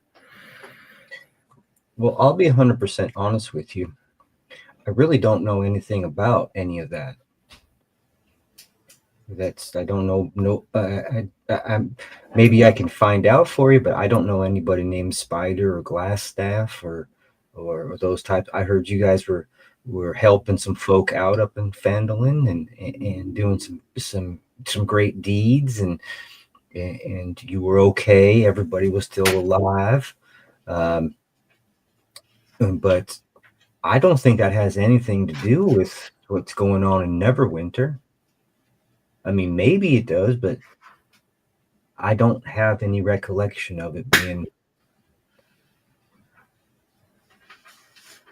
No, sorry. It's just thinking out loud. It's because it's a lot of stuff, like as you heard, and it's everywhere. It's just so. Of course. And well, I guess enough about that, but Nothing else? yeah, I was just waiting to see if you started feeling better, might remember things, because I mean, I do feel a little bit better. I'm definitely glad that you're home. Haven't seen your mug for a while, boy, but I love it. Yes, thank you. I do love matching hair. Do you remember when we left Lasank? Or I'm sorry, just Lascan. So the night you left and everything went out, just ended terribly. Oh, do you remember the last thing that happened before we moved here? Like, well, because I know Will told me that my father had disappeared, but Yeah, you haven't seen your father in a long time, but I know that he talked to Willard, and Willard said he'd take care of us. I got a little sick, and it's been a while. It just progressively got worse, as you know. yes, It's not something that I wish on anybody, but this is why would you need to feel that you had to hide me from dead rats or my dad's, what is it, cult, clan, guild, or the dead rat. yes. Did Willer not tell you? No, she just said you had a reason to. If I'm not there, I would be never going full details. And Dimian, your father and I weren't supposed to be together. In fact, his clan and my clan, although they worked together for some time, were still rivals. Did Willer not tell you about the dead rats? Not that you guys were rivals, just said that you guys had a common goal in restoring the. Well, we did. You see, and something about gathering some kind of shipment, some kind of.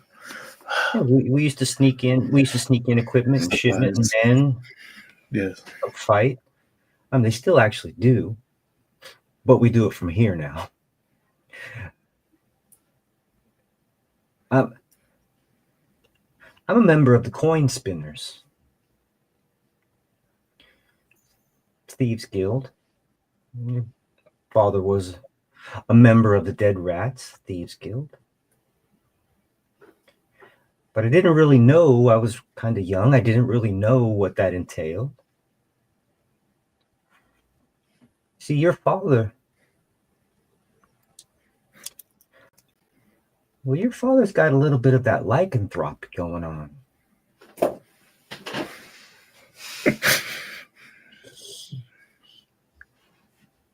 That's part of the guild organization. Is there a group of were-rats, each and every one of them? And Willard is one too. But he swore to your dad that he would take care of you and watch over me because he knew how much he loved me. He's been doing that quite fine. Keeping me up to date on things that have been going on. Haven't been much in Contact with the coin spinners? See, I contracted the disease from your father.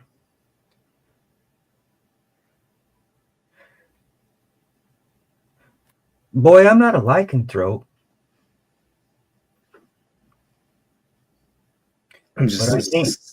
But I can turn. Turn into. I'm sorry. Just it's basically crazy theory. Just turn what? As you see her sitting in her chair, she stands up. And as she stands up, you start to see her fingers lengthen and grow a little bit hairier. You start to see her clothes start to conform in a different manner. Those old shambling clothes becoming more of a tight-bodied armor containing mass of fur. A lengthened tail grows. And what you see in front of you is about a 4.5 foot tall humanoid rat. Talking quite clearly to you.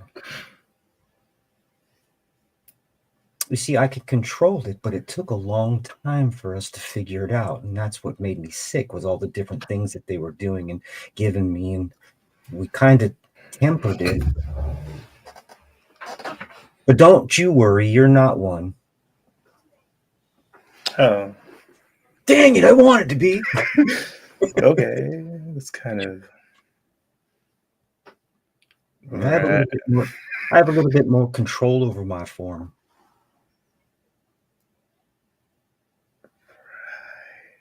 I'm just he's a little bit, I guess, shocked for a bit, I guess. And it wasn't the potion, right? You've been doing this before, just because we didn't mess that up. Well. No, it's the form hasn't. Only I started getting some things from Sabrina's mom, maybe, and working through what's been going on. And it's really weird. I went through a stage in which, like, I almost couldn't eat meat. It was really weird. Blood from the meat was really like, it was an awful taste. I started to be having these just different nightmares and dreams that consumed me, and some of the medicines and stuff that I was given helped for that, to help me sleep calmly. And I think maybe what you have given me has got rid of the overburdening of the part of the affliction. But no, I've been able to turn into this true form for, well, a couple of years now.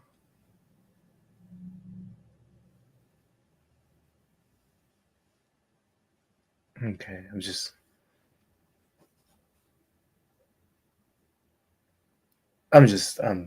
oh man, but I'm not, but you said I'm not a shifter like you then, or you're not, you're not afflicted. You were never afflicted. When you first started session 0, you actually rolled and were not inflicted, but you didn't know you rolled for that infliction. Okay.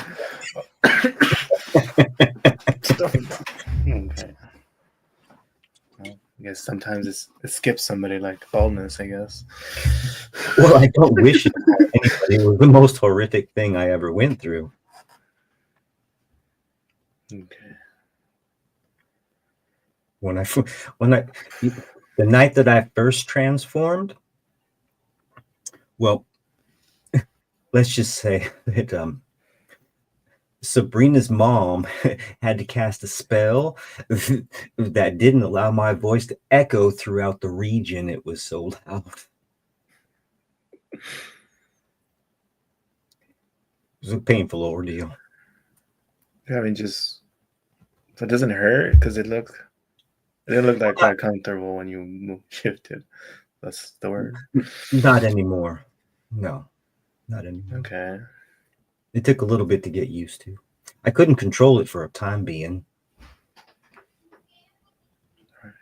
And then Dad also shifts, or yeah. Okay, it's just. I'm sorry. It's a lot. Well, I mean, I guess my Sabrina shifts too, but I guess that's different. Well, Sabrina's mom shifts too. I don't know if you've ever seen her shift. I don't think so. She keeps No, I've things not. on the down low. Let me just tell you about that woman. She keeps things on the down low. If you really knew. Oh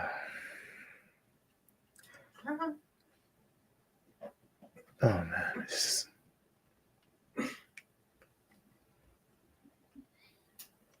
I don't know. It's just weird. It's just one of those like, okay, so what now? I guess. Are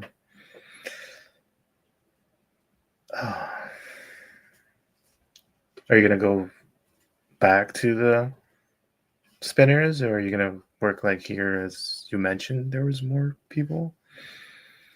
Well, I think that I'm going to spend my time here with you. You gonna stay around?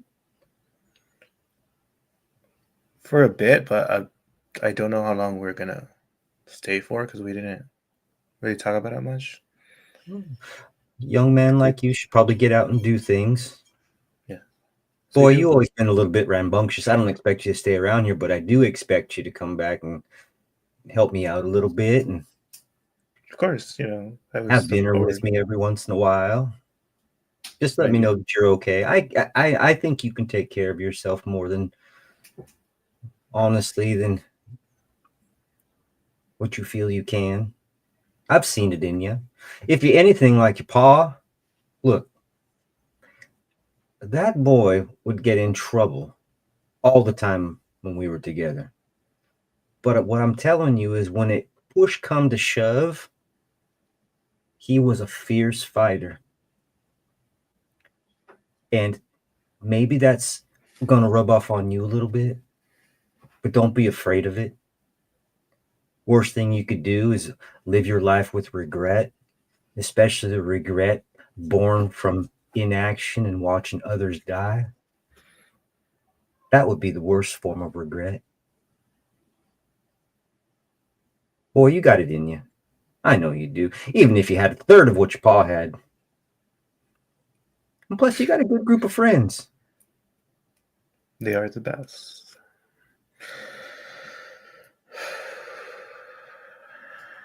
Well, let me make you something to eat. Yeah, that'll be a nice change for once. Nice. You get a cheese platter. So what I'm going to do really quick is I'm going to run over to Shanoa. Hey, Shanoa. No. Hey, What? No. no. No. What you're looking for is not there. Okay. Anything else you want to do? Sorry. So for those in the audience, sorry, I should have prefaced this. Shanoa made her way to the adjacent cemetery to Flood Blessed after searching for probably 30 to 40 minutes on each headstone meticulously. Did not find the name that she was looking for. Cuckoo. Look for that symbol, Cuckoo, on any of the gravestones, Cuckoo. Maybe you'll have a better luck, Cuckoo. No, probably nothing, even if I was looking for said symbol.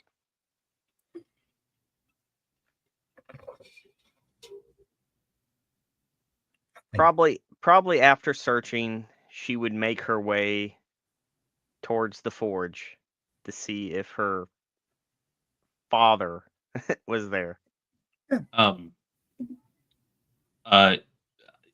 If you don't mind, Go ahead.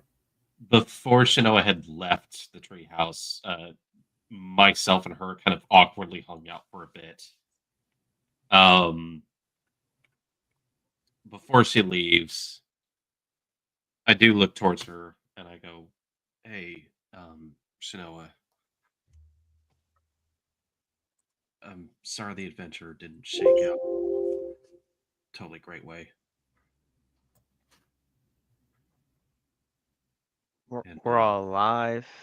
I think that's probably the positive spin. Yeah. but I just want to say I'm sorry. I just feel like you deserve better. I don't know why you're apologizing.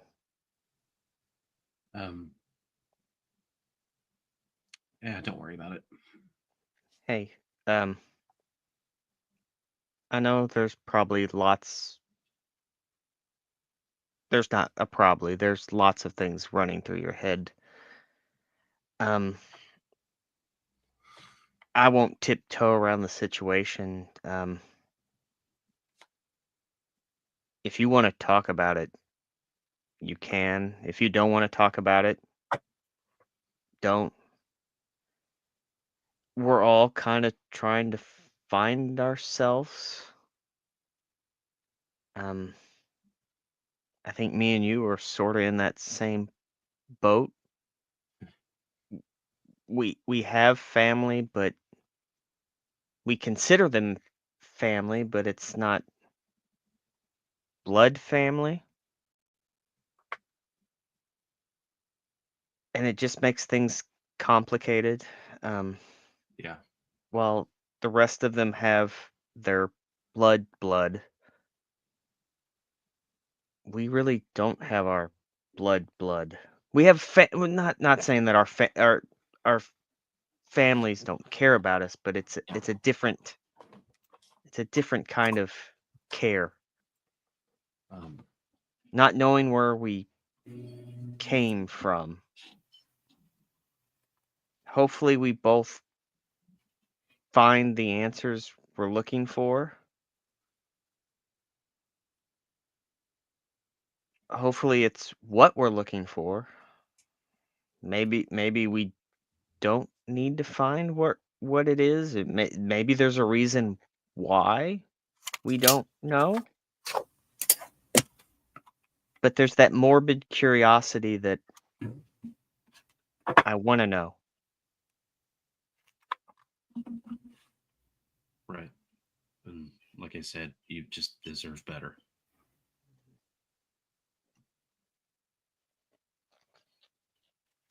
Sorry. We'll just see how things play out. Hey, turn that frown upside down. Come on. Give me a smirk. Something. You know I'm physically incapable of smiling like you flatter faces can. Hey. She pats him on the shoulder like, you take all the time you need.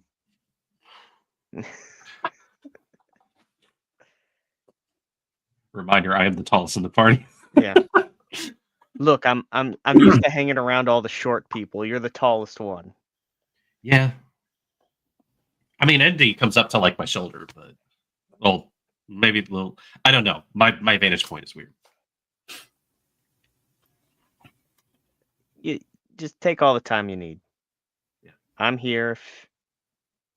We're all here, but if you need somebody, since we have the most similar issues, problems, family issues. Yeah. She jumps up, pats him on the shoulder. I'm sure they won't notice you're blue. Yeah. Hopefully they won't notice I'm blue. Wishful thinking. I don't know. Maybe it's a certain age. Dragonborns turn colors. I don't know. You're the only one I've ever been around. Maybe that's how it works. Yeah. Yeah, you know. Probably not, but you know what? We'll just run with it. Yeah, maybe they don't know everything about Dragonborn. So then she flops up her hood and makes her way to present day, the graveyard. I apologize. I didn't want it to be that long of a. No, that's okay. I'm gonna have you heading down to the forge. Yep. And I'm gonna skip over to Maluk's. Okay. I guess after Shanoa leaves, he's been taking a look around the treehouse, kind of taking in just the status of everything. Yeah. While she was still there, everything else along those lines. I'll put it to you guys, as in my party. Do you think our names are carved in anywhere on this tree, or anything along those lines?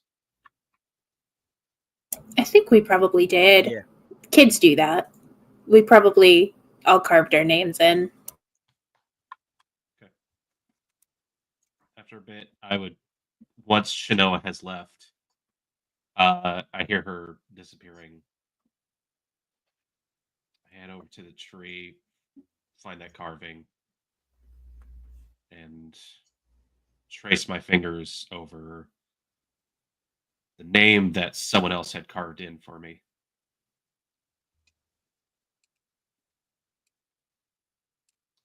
And I will spend a few minutes casting mending. So you're erasing your name from it? I am casting mending, and I will send you the exact details to you. Okay.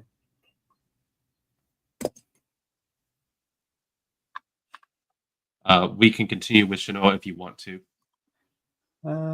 No. I want to know what you're doing as far as going to town.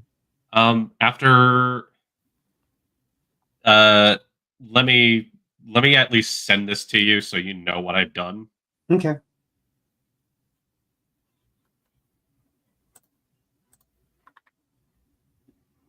My imagination is running wild right now.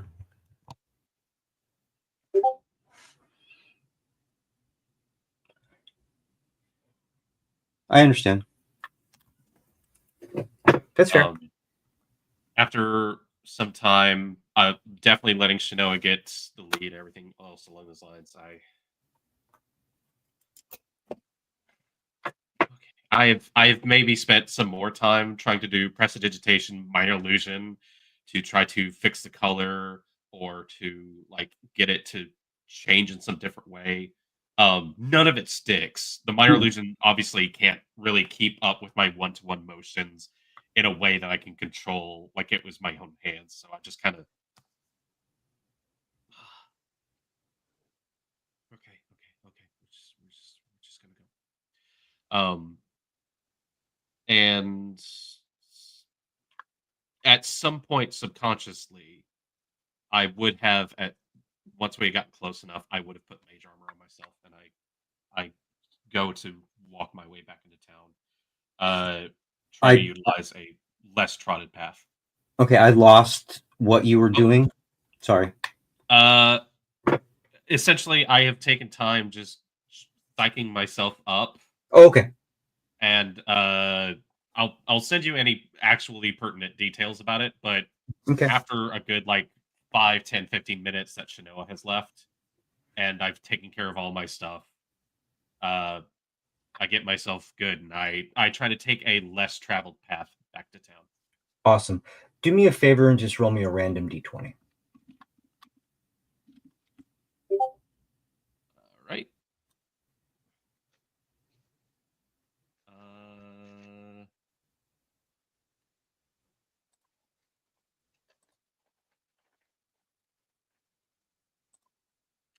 That would be a 5. Okay. So making your way, what time of the day is it? I believe Shanoa maybe hung out for an hour. We got back around 10. So this is definitely around midday, noon. Okay. I mean, you could wait.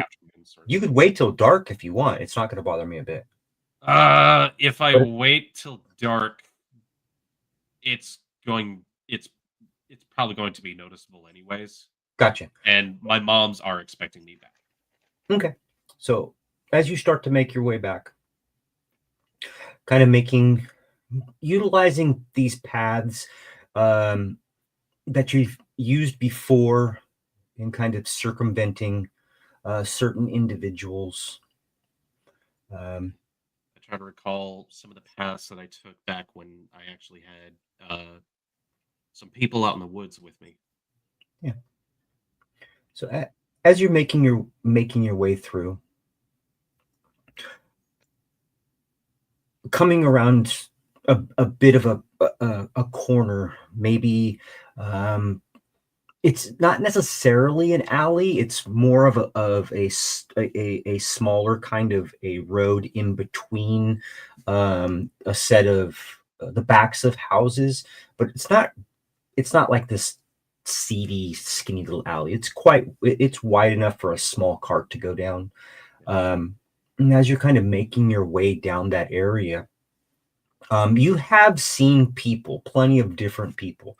Nobody really has paid any attention to you, and two individuals that are actually walking the opposite way down the alley. You noticed who they are first, but really, as they're approaching you, kind of haven't really paid much attention to you.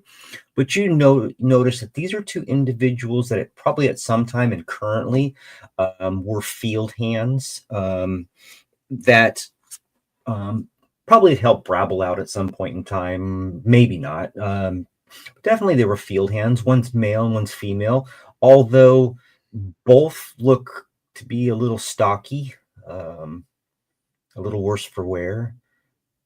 And as they approach and kind of look at you with this kind of one bumps the other. No, it couldn't be kind of a look, and they pass right by you. What are you doing? There is a brief pause. There's a moment where I think if I try to reason if they recognize me or not. There is just enough of a hitch where I do a noticeable pause, and then I try to just skirt around them and leave.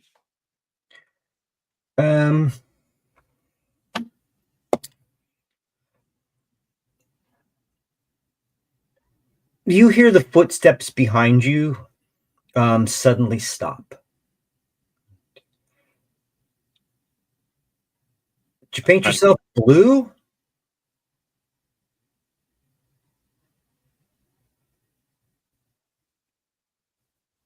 I try to keep walking as if I didn't hear them. And you hear like the shuffled kind of expedited set of footfalls coming towards you a little bit more rapidly. And a thud to the back. And that's where we're going to end tonight.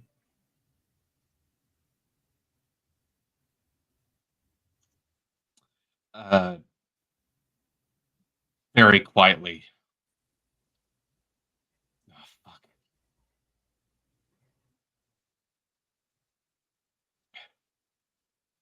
Yeah.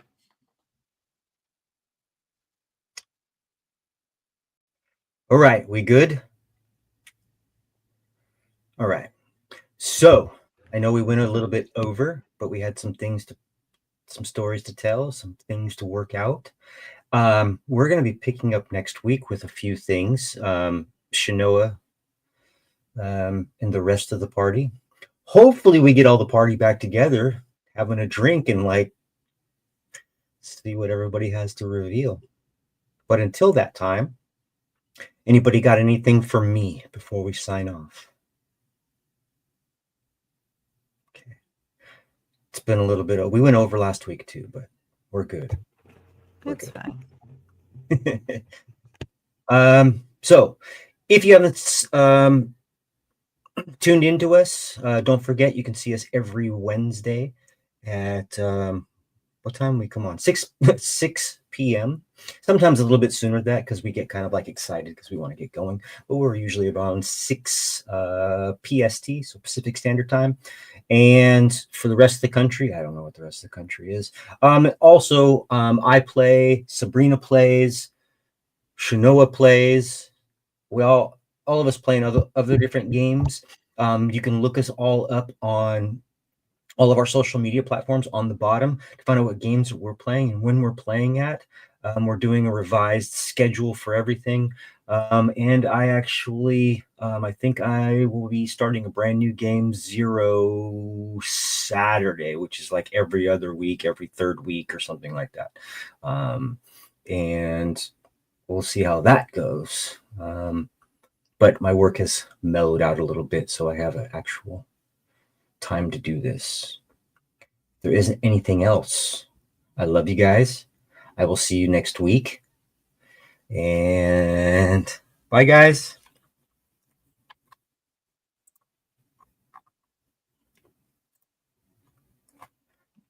Ah!